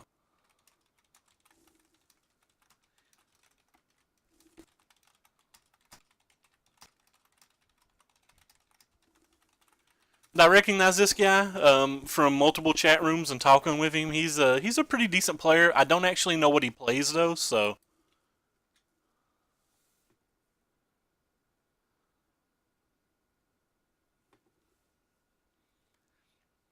yeah, yeah. The so far I've had like 5 situations where I've drawn the where I've had a Rivulet in play, and I've been like, sweet, Rivulet lets me win next turn. And every turn that I've had that, I've just like top deck Supreme Will, and I've been like, well, okay, technically Rivulet didn't do anything, but it was going to do stuff. Oh, so he's probably playing the blue white gifts deck. This isn't a particularly great match, but like I said, it's not as bad as the blue white match. He could just be on like blue-red control as well. See, did I miss any other questions? Your favorite versus teamer? That's fair. Man, the cats have been super impressive. They have probably impressed me more than any other card in the deck. I started with 2 and I'm all the way up to 4 right now, and I'm just loving them. Gabriel Nassif called the cat the white scarab god, which entertains me beyond belief, and I don't necessarily know that he's wrong. Like, he may not be wrong when he says that. I board cat in practically every match. To be honest, practically every match. I board him in versus Teamer. I board him in versus Black Green. I board him in versus Mono Red. I board them in versus Zombies. I board them in versus Control decks. I board them in versus Ramp, but they're not good in Ramp. It's just I have so many bad cards in my Ramp deck. Like, they're not good in Ramp. Don't get me wrong. I'm not saying that they're good in Ramp. I'm going to cycle to Cast Out first before we think about cycling a Supreme Will here. If we hit a draw 2, we won't cycle to Supreme Will. Oh well. We did not hit a draw 2. So, onward we go. People cut removal into 3 threats into 1. So, like, even if my opponent has removal, it's 3 different cards. You know? Ooh, the second approach is kind of interesting, but I'm not going to keep it. I just want lands in the mirror match. Or not the mirror match, but the control match. Like, at the worst case scenario, I mean, they could have a Swelter to Sun or something, but if they have a Swelter to Sun versus you post board, they're maniacs. But, like, so post board, they should minimum be a 3-1. And this deck plays a lot like a Turbo Fog deck. So, like, even when they're not attacking, which are great for turning the corner and winning a game, but even when they're not attacking, like, you have 3 cards to block with. Like, it's almost just like, just a giant 5-mana fog that gains you some life that can also win a game. And anybody who's watched this stream will hear me say over and over and over that I'm just playing Turbo Fog. Because that's what I feel like I'm doing when I play this deck. I feel like I'm just playing Turbo Fog.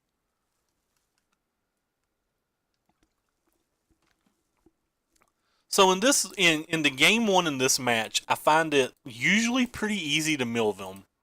Like the 3rd and 4th Rivulet would make that a lot easier, but like they only have, for the most part, and I'm not saying every list, but I'm saying the typical lists only have 4 Wandering Fumaroles and 4 Torrential Gearhulks, and we have roughly the same amount of card draw spells. So in most games, it's kind of easy to leverage just killing all 8 of their threats.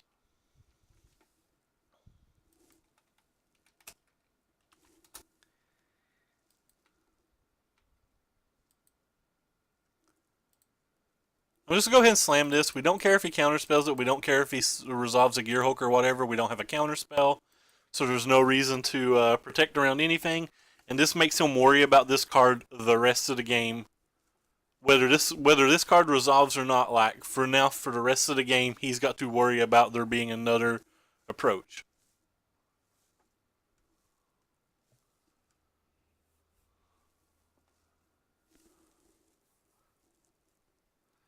So somewhere down the road, we'll get like 14 or 15 mana and try to cast that one approach.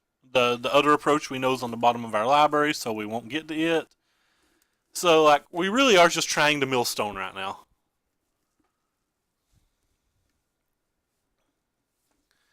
He missed a land drop, so that's pretty good for us, I guess. We have 4 different removal spells in hand to try to deal with Gearhulks.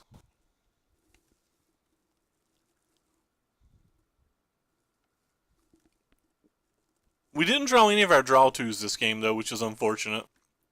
Our opponent's already played 1 Supreme Will and 2 draw 2s.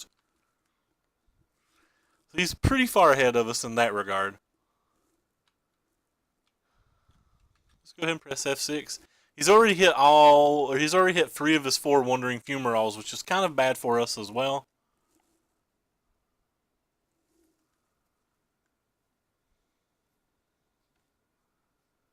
But we have 5 hard answers to his potential, what I'm going to assume is like 7-ish threats, so it's not terrible, but again, we're not looking good this game.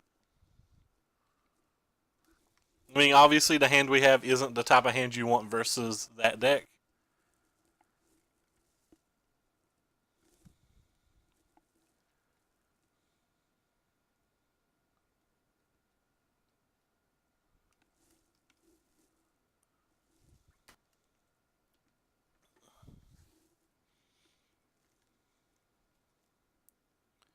But we're 4-0 regardless of what happens this match. We get a nice little profit on the league.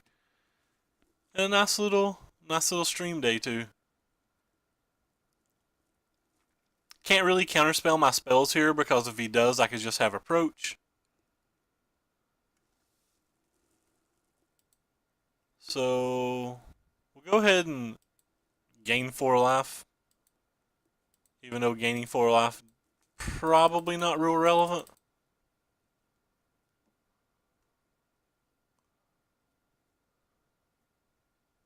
Then we'll cast Immolating Glare on the next one.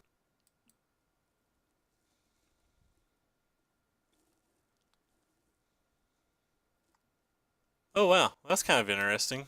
He'd rather have his land than the other card? Sure. Still just going to Immolating Glare it. Go on about our day.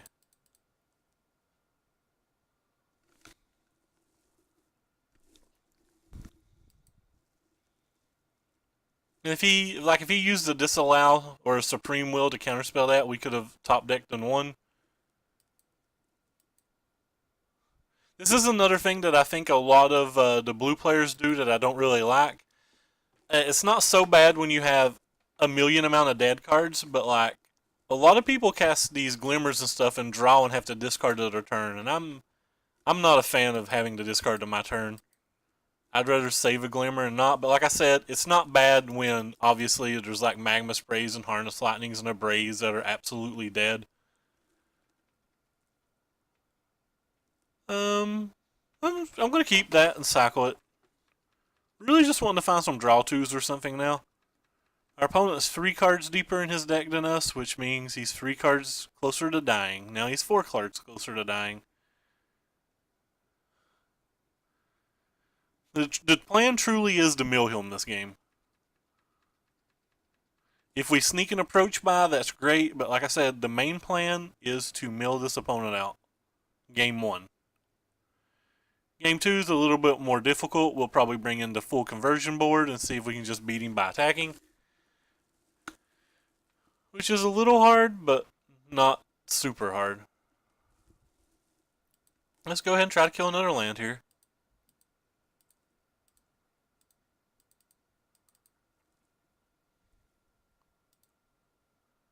So that's, if we kill this, that'll be 2 Fumaroles and 2 Gearhulks. That'll be half of his threats gone. It's really hard for him to protect them because of the threat of us just untapping and winning.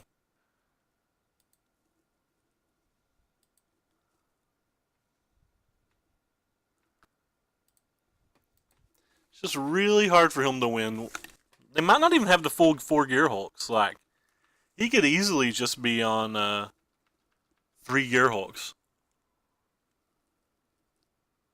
It's probably unlikely that he's on 3 Gearhulks, but like, it's not absolutely unreasonable that he's on 3 Gearhulks. Try to kill another land here.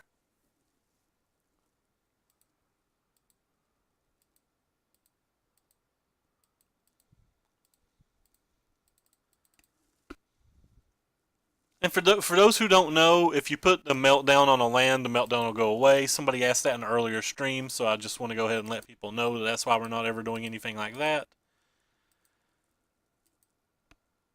He's still at 7 cards, which is pretty bad, but it's not terrible.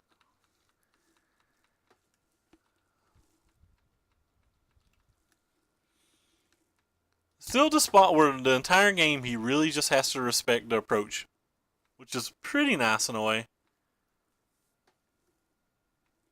He can counterspell this pretty comfortably.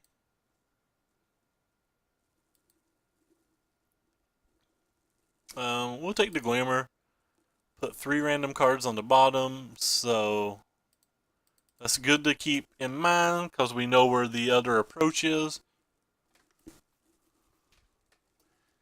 He'll probably counterspell this if he has a card that can counterspell it. Oh, it was a hard counterspell. Well, that's good. Just not going to play this land here. It's not going to matter. Whatever he wants to resolve, he can resolve. It seems like such a long and boring game to try to do this, but in fairness, we didn't really even have any options this game. Like, this is the plan I prefer, but like our hand's not been good for even trying this. I don't like casting the Glimmer when I just cast it. I could have found a better place to play that Glimmer, I think.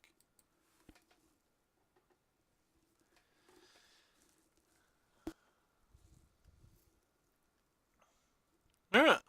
Well, that is a Torrential Gearhulk. It's Torrential Gearhulk number 3 even. We're gonna let him deal damage with that, and we're gonna try to cast a Fumigate.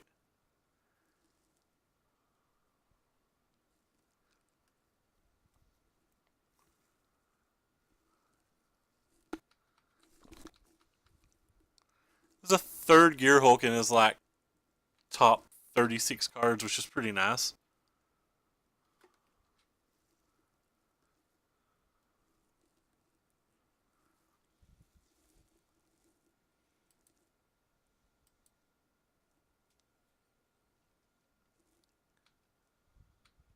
Oh, second Fumigate's kind of cool.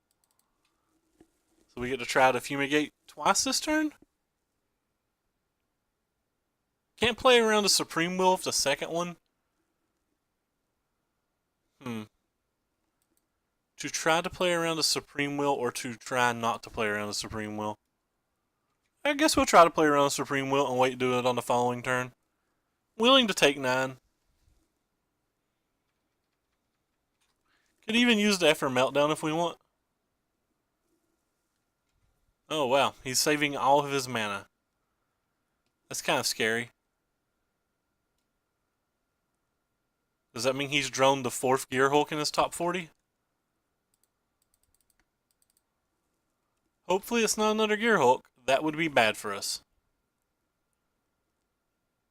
Kinda need him not to have all of them in the top X amount of cards.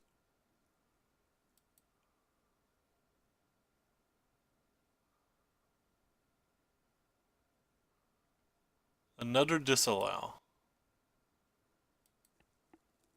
Alright, well, back to the drawing board. We'll try to Fumigate again on the following turn. So that's a 4 Disallow list. He has the full 4 Disallows in his main deck. That's kind of impressive.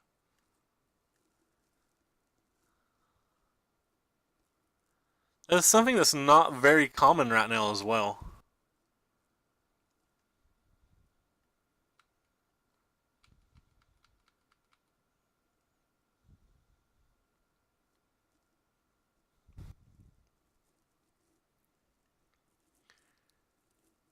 I think he has a Gearhulk in his hand, which if he has a Gearhulk, I don't know if we can win. So I'm going to go ahead and waste an Effort Meltdown on that card. But we're going to see if the Immolating Glare resolves first. But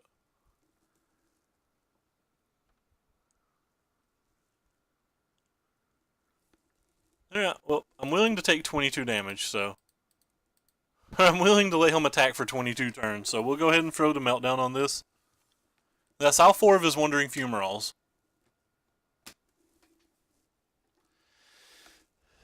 He's got 25 cards left in his library, so it's pretty hard for him to beat us at 1 per turn.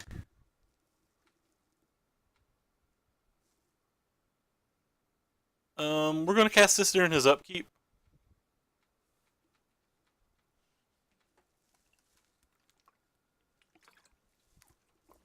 Maybe in response to him playing a spell, but at least during his upkeep. My opponent's playing these pretty gurus, which is pretty sweet. 4, 5, 6. Well, we can see if we get a counterspell now. Which is pretty nice. We have a Censor and a Blessed Alliance. I guess we don't want either of those. Though the Blessed Alliance does do stuff in this particular spot. Alright, well, we'll let that resolve. And then we're going to try to cast out this.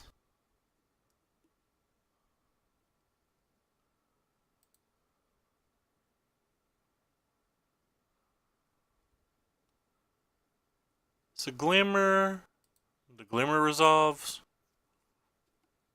He could have other things as well. Like he could have the commit to memory, for example.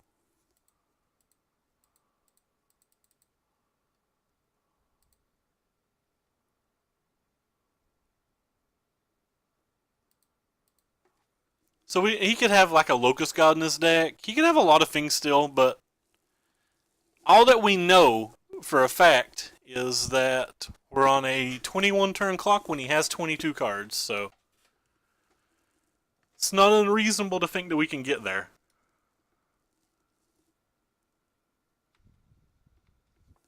Oh, the second Fumigate's pretty nice.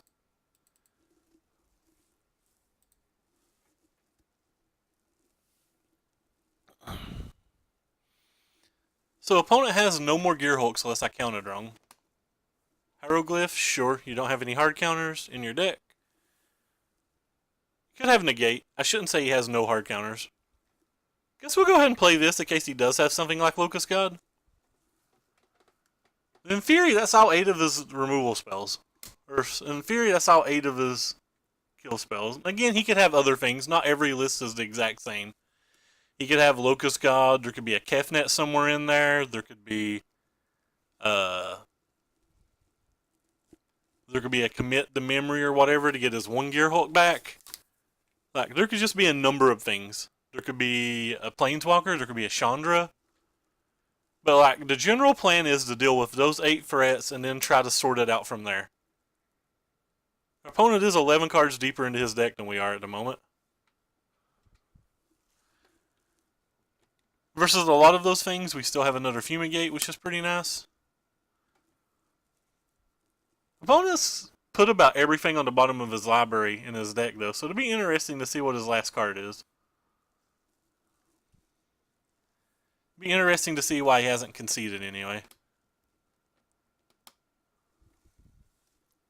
In a paper setting, you generally don't have enough time for a game 2, by the way.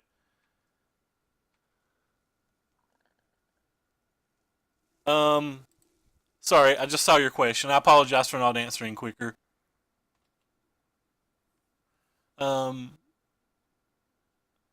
What do you think about cutting some or all of the Blessed Alliances for Stasis Snare? I haven't really liked Blessed Alliance and Meltdown combo. Alright, so this is one of the cards that we expected him to potentially have. It's kind of interesting that you asked that question because the Blessed Alliances are one of the better cards in the deck, in my opinion. So the fact that he's got this memory makes this game a lot harder now. We just repeat the exact same process. Try to do everything again that we just did. Literally try to do everything again that we just did, Jordan.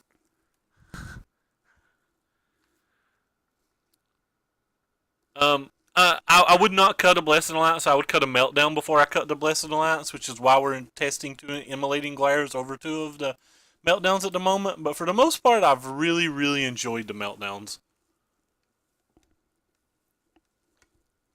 It's just repeating the exact same step over and over.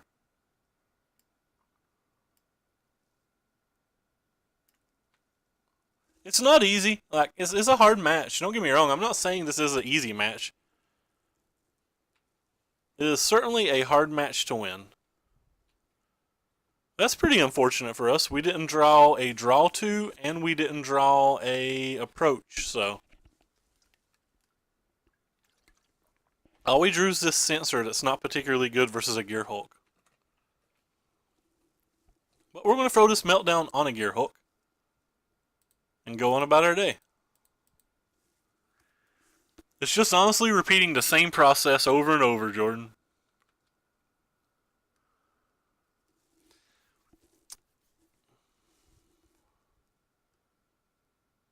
It's obviously much harder, but It's not that hard, to be honest.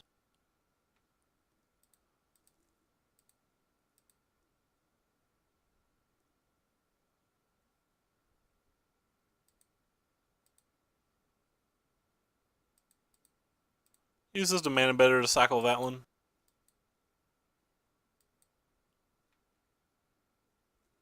Still didn't draw one, so we can't even pretend to play it.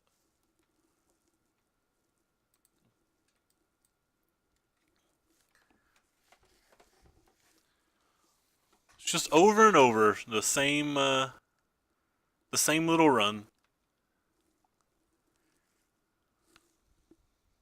We are ahead on time now too, which is the big thing. This is why I say, no, it is annoying. It's not great. Don't get me wrong. I'm not happy that we're doing it. Just it's a strategy. And in paper, if you ever do win game one, there's very rarely a chance that game two ends. So you generally are trying to get the 1-0 victory. On Moto, you can actually get the 0-1 victory, which is kind of interesting, but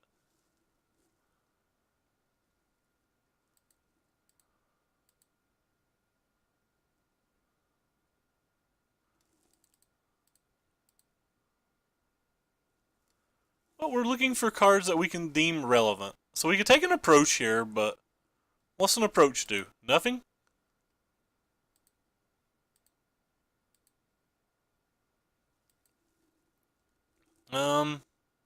Yeah, that's good enough for me. Don't want to cast another card and let him potentially do things. We just keep running back the same thing we've got going on. We have a number of removal spells. He doesn't have anything particularly going on over there. Second Gearhulk's pretty good. He gets another Glimmer. We'll try to resolve a Fumigate on the following turn. Nah, it's not coming back. We're still ahead on time by like a minute and a half. I could start removing some of these stops, I guess. I'm not worried about it though. If we get below 5 minutes and we have less life than him, we'll consider changing a stop or something. But as of right now, that's nothing we're considering at all. Now, him drawing the second Wandering Fumarole that quickly is actually very brutal. It is actually very brutal.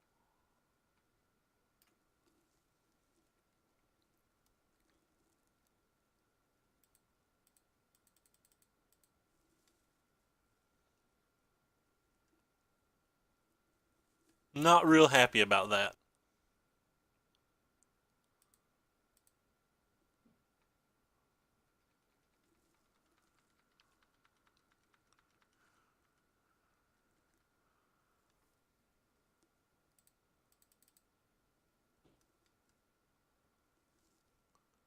We'll take the Glimmer. Put these on bottom anywhere. So our other approach is 6 cards from the bottom now.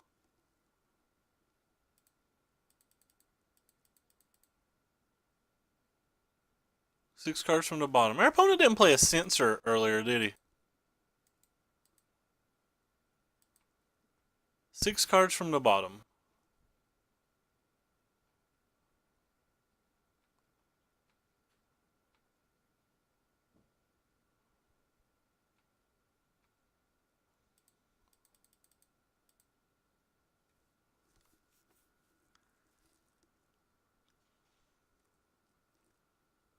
Now we actually have an approach in our hand, so things go the right way.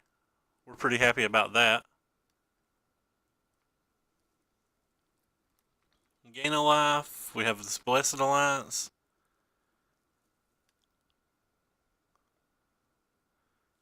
Okay. Well, he doesn't have another one, so that's good. So we are 2 of the 8 threats down with answers to everything but the second Wandering Fumarole in our hand. And we're gaining time.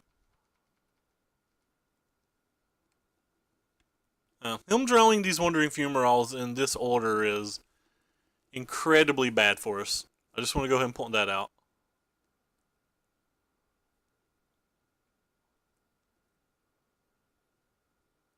does cost him a lot of life, or a lot of time, and a lot of mana to do it, though. That may be enough to win now. If we draw another counterspell, it probably will be.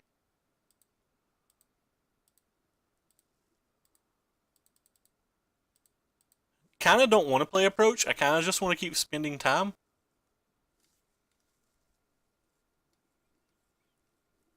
Is that bad of me that I just want to keep spending time and I don't want to try to win?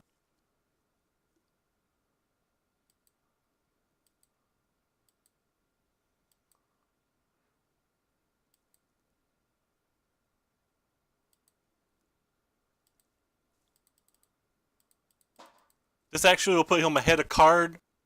I realize this puts him ahead of card, but I don't think there's a 0% chance that we can just win with an Approach at this point. So we have 4, 10. We have about 1,000,000 lands. Alright, let's see if we can resolve an Approach. Our opponent didn't show us negate in all but 16 cards. We have 1 Supreme Will. Oh, he just doesn't have a Dissolve. Alright, him not having a Dissolve works. We had a Supreme Will if he played the Disallow, and he showed us 4 Disallows, so I didn't think he would have a negate. I thought the Disallow, or I thought our Supreme Will would keep us alive there, but alright. Well, okay. We won game 1 versus Red, but as you can see, like it's just really not that hard to just deal with all of their threats. It's a long and arduous game, but game 1 they just don't have that many ways to beat you, and your deck is entirely comprised of answers. Like even if this Approach died here, right?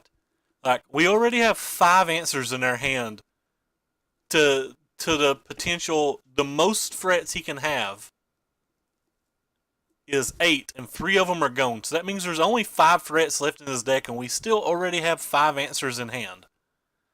Like, it's just game 1, it's really hard for them to outpace our threat, or outpace our answers at any point. Game 2 and 3 is much, much harder, but that's why I was saying in a paper setting, you don't have enough time to play extra games, and in a Moto setting, you can even win the timeout if you lose the game 1, which is kind of interesting. So their threats gets much more robust post board, and it's a lot harder for you to beat their threats post board. But I typically try to bring in basically all of the things that require multiple spells to answer. Two answers, sorry. It's really, really, really hard to beat them with these spells post board, which is unfortunate. Like, unfortunately, the Approach is actually how you try to win post board. And winning with the Approach isn't easy. And he's got 8 minutes left, so we're not really a favorite anymore. The Censors aren't particularly good here, but they cycle. The Cats aren't particularly good here. The Fumigates aren't particularly good here, but he could be bringing in Thing in the Ass. He could be bringing in Locust Gods. He could be bringing in just, not that these deal with Locust Gods, but they deal with like a bunch of the tokens getting out of control. We're just not set up for post-board battles versus blue decks. The goes to win game 1 and then let God sort it out. As bad as that is to say, the goes to win game 1 and let God sort it out. And that's obviously just a terrible strategy. We're going to keep the hour in case they resolve a Planeswalker. I mean, we have a couple cast outs and we have enough time to get to them usually, but sometimes they just get going and you can't really help them. The hour would come out on the play, by the way. The hour would not be in the deck on the play, and it's not very good, and it is a nombo with the cast outs.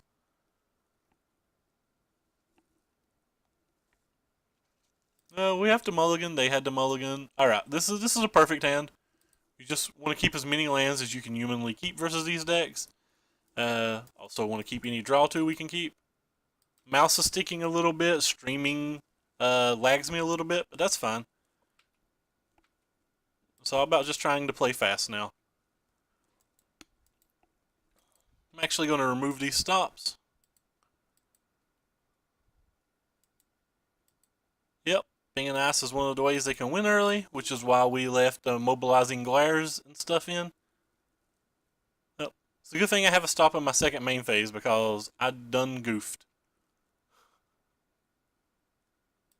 We'll go ahead and play this one. I'm not used to playing without the stops, so there's a very good chance that I misclick because of it. Like, a very good chance I misclick because of it. See, I just did it again. When you do something all day, every day, and you play with all the stops, it's really hard to get back to the other way.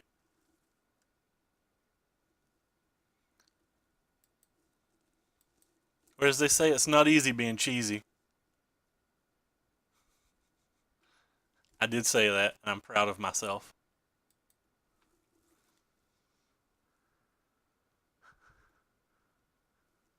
I'm very proud of myself. Alright, we won't mess up this time. We're thinking about it. If he casts a Supreme Will or anything, we'll go ahead and slip this cast out in while we can.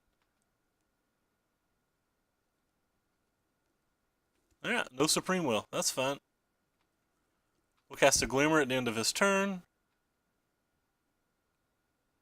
Don't care if he counterspells it because the go is really just to counter or to get the cast out on the thing in the ice any way we possibly can.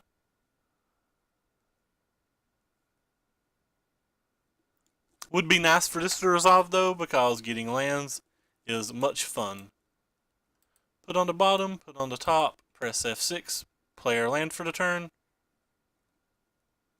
We're just go ahead and play a farmland. We're not going to be cycling it. We're not going to be casting the Regals.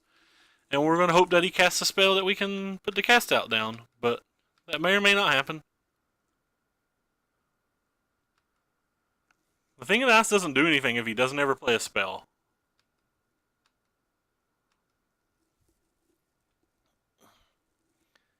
Go ahead and Supreme Will to look for more lands or like immobilizing glares or something.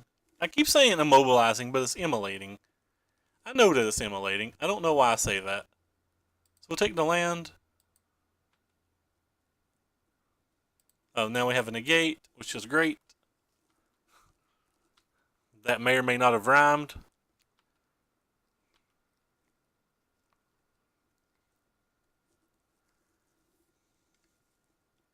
The opponent is casting Fing and Ice, so...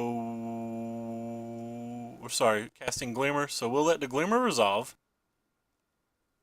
to not give him any more information, and then we're going to try to cast a cast out. There's an argument that I could have counterspelled the Glimmer in this spot, but that taps us out to a Planeswalker, and I don't really want to tap out to a Planeswalker. And him drawing extra cards isn't something I'm particularly worried about. Like, we already have an approach in hand, and he's probably just looking for lands at this point. Dragon Master Outcast is a real card, but that's one of the reasons that we left Fumigates in the deck.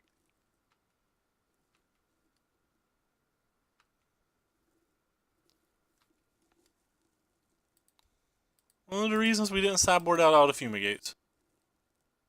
Well, crap. Untap. Tap the right land.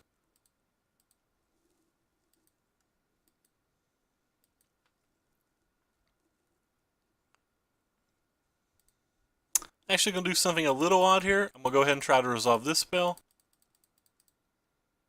I like resolving an early approach even when it's not optimal for us because resolving an early approach ties his mana up for the entire game.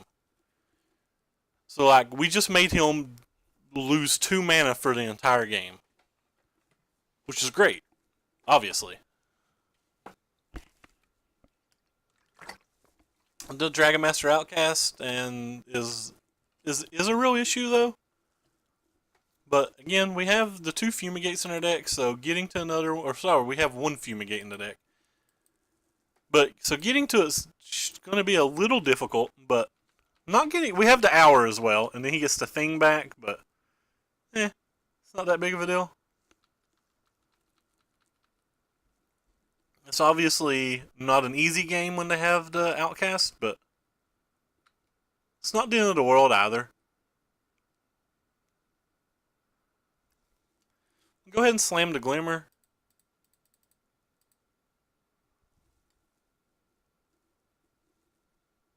Now, if they just have a million counter spells to protect, they'll win. There's nothing we'll be able to do about it. We'll put that on top. We'll put that on bottom. Well, the negate was a good draw.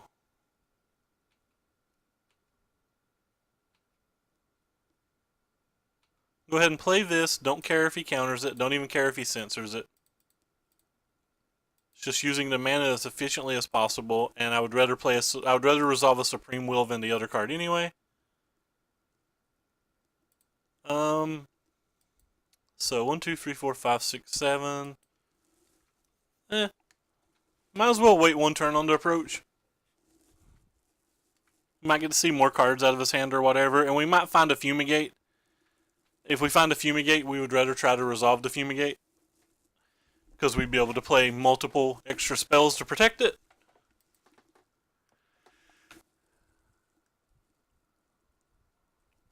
Alright, we'll take it all. If he's got multiple counter spells, we're going to lose this game, and that's fine.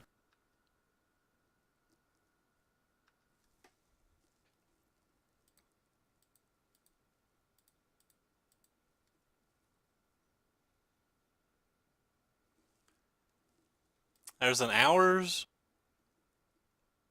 I guess we'll keep that. The other two cards don't do anything anyway.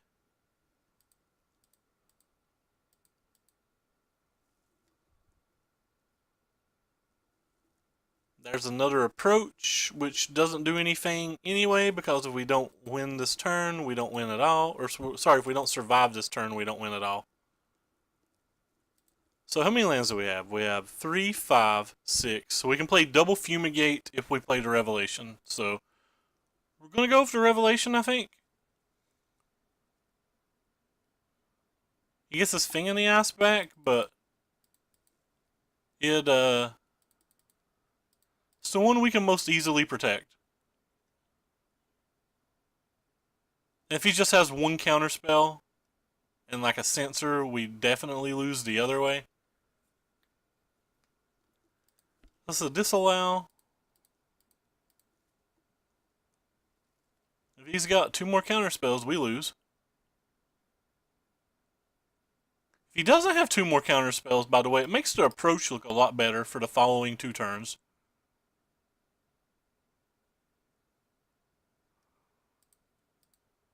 And if he's got another counter spell, the game is over. If we'd drawn a Fumigate, however, we would have been able to play around that, which is kind of good. He gets the Thing in the Ass back, but he probably can't flip the Thing in the Ass this turn, so we get to try to approach on the following turn. Kind of sucks, because he could have Gear Hulks now, and if he has Gear Hulks, that's probably game, but I think that was our best chance. Oh, Jesus Christ. 228 views for Game 2 in the Very Slow. I appreciate that so much. You guys should go check out his stream too. He plays tons of Modern. I noticed him playing Blue White Approach earlier. I was unfortunately streaming, so I didn't get to watch it, but I'd love to know how he did, if anybody knows. Appreciate the host, man. That is very nice. So, we're very likely not able to win this game. Just slamming the Approach probably kills us, because a Gear Hulk kills us, but 1, 2, 3, 4, 5, and 6. So I can technically play a Gear Hulk and a Carousel, so that's what we're going to play. And then we have a Gear Hulk to counterspell his Gear Hulk if that's what he does. Obviously not ideal here, but we kind of got behind the 8 ball with the Dragon Master Outcast. 3 and 2. How does his build look? What else is he running in his build? He's a very talented Magic player.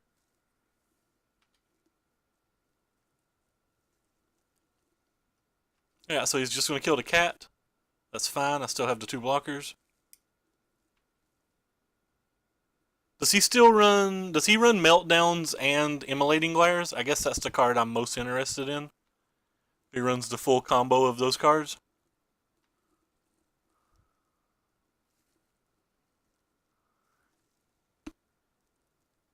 So that puts a Thing in the Ass and a Supreme Will. I kind of just want to play my own Torrential Gearhulk and counterspell his spell, to be honest.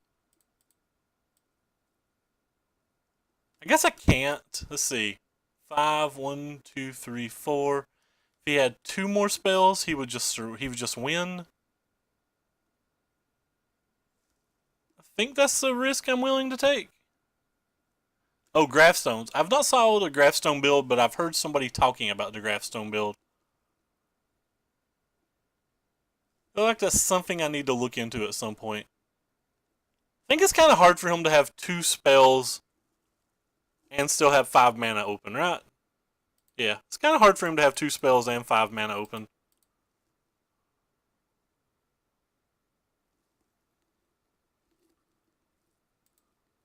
I have a Sensor. Yeah, he's tapped out, so go ahead and grab the Sensor.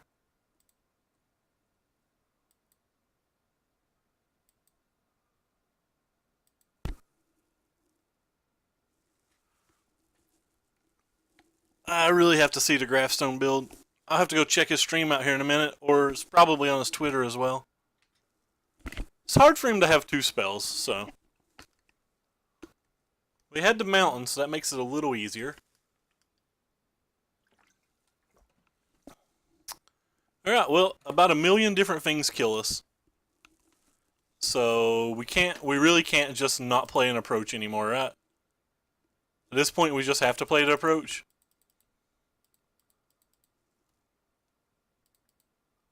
And hope that it's good enough.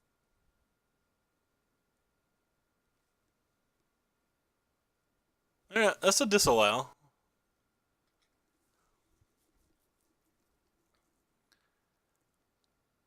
I guess we're gonna... I should have attacked with the cat first. That was a play mistake by me.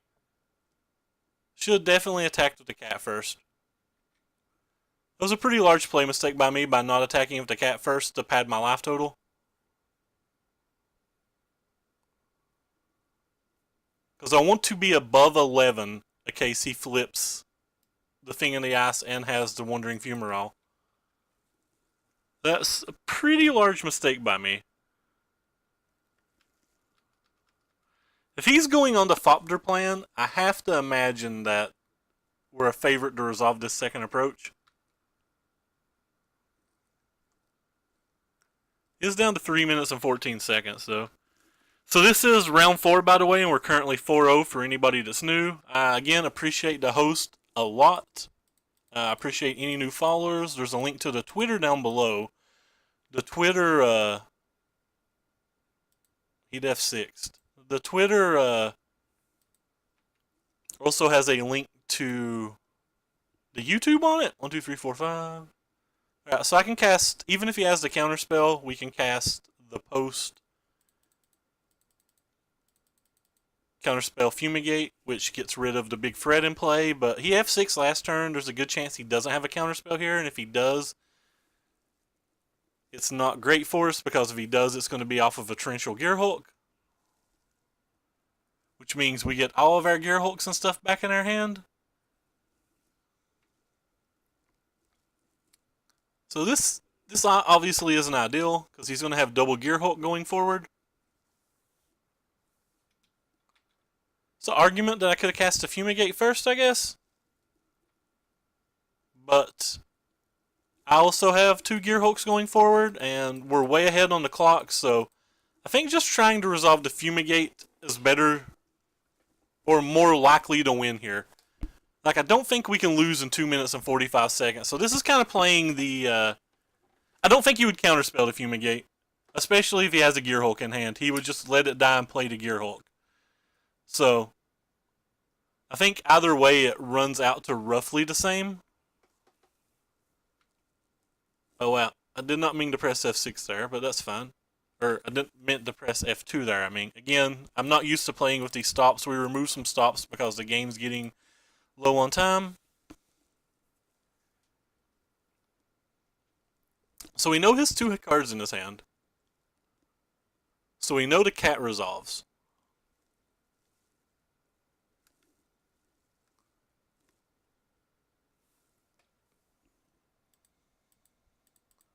So like we know the cat resolves.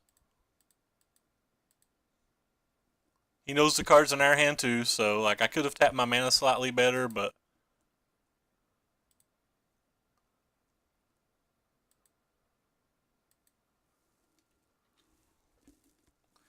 could have tapped my mana slightly better, but he knows the card in our hand and we know the card in his hand.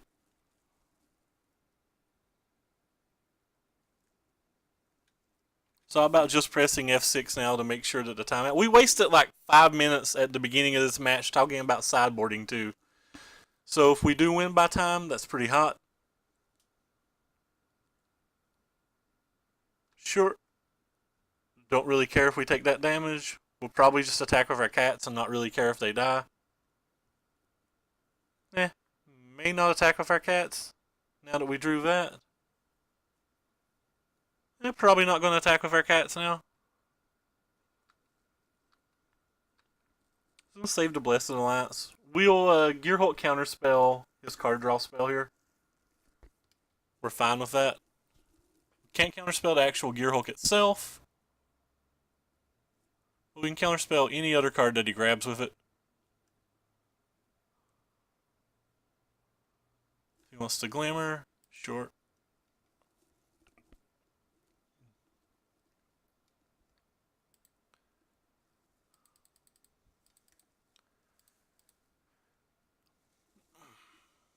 And we'll go grab our other negate.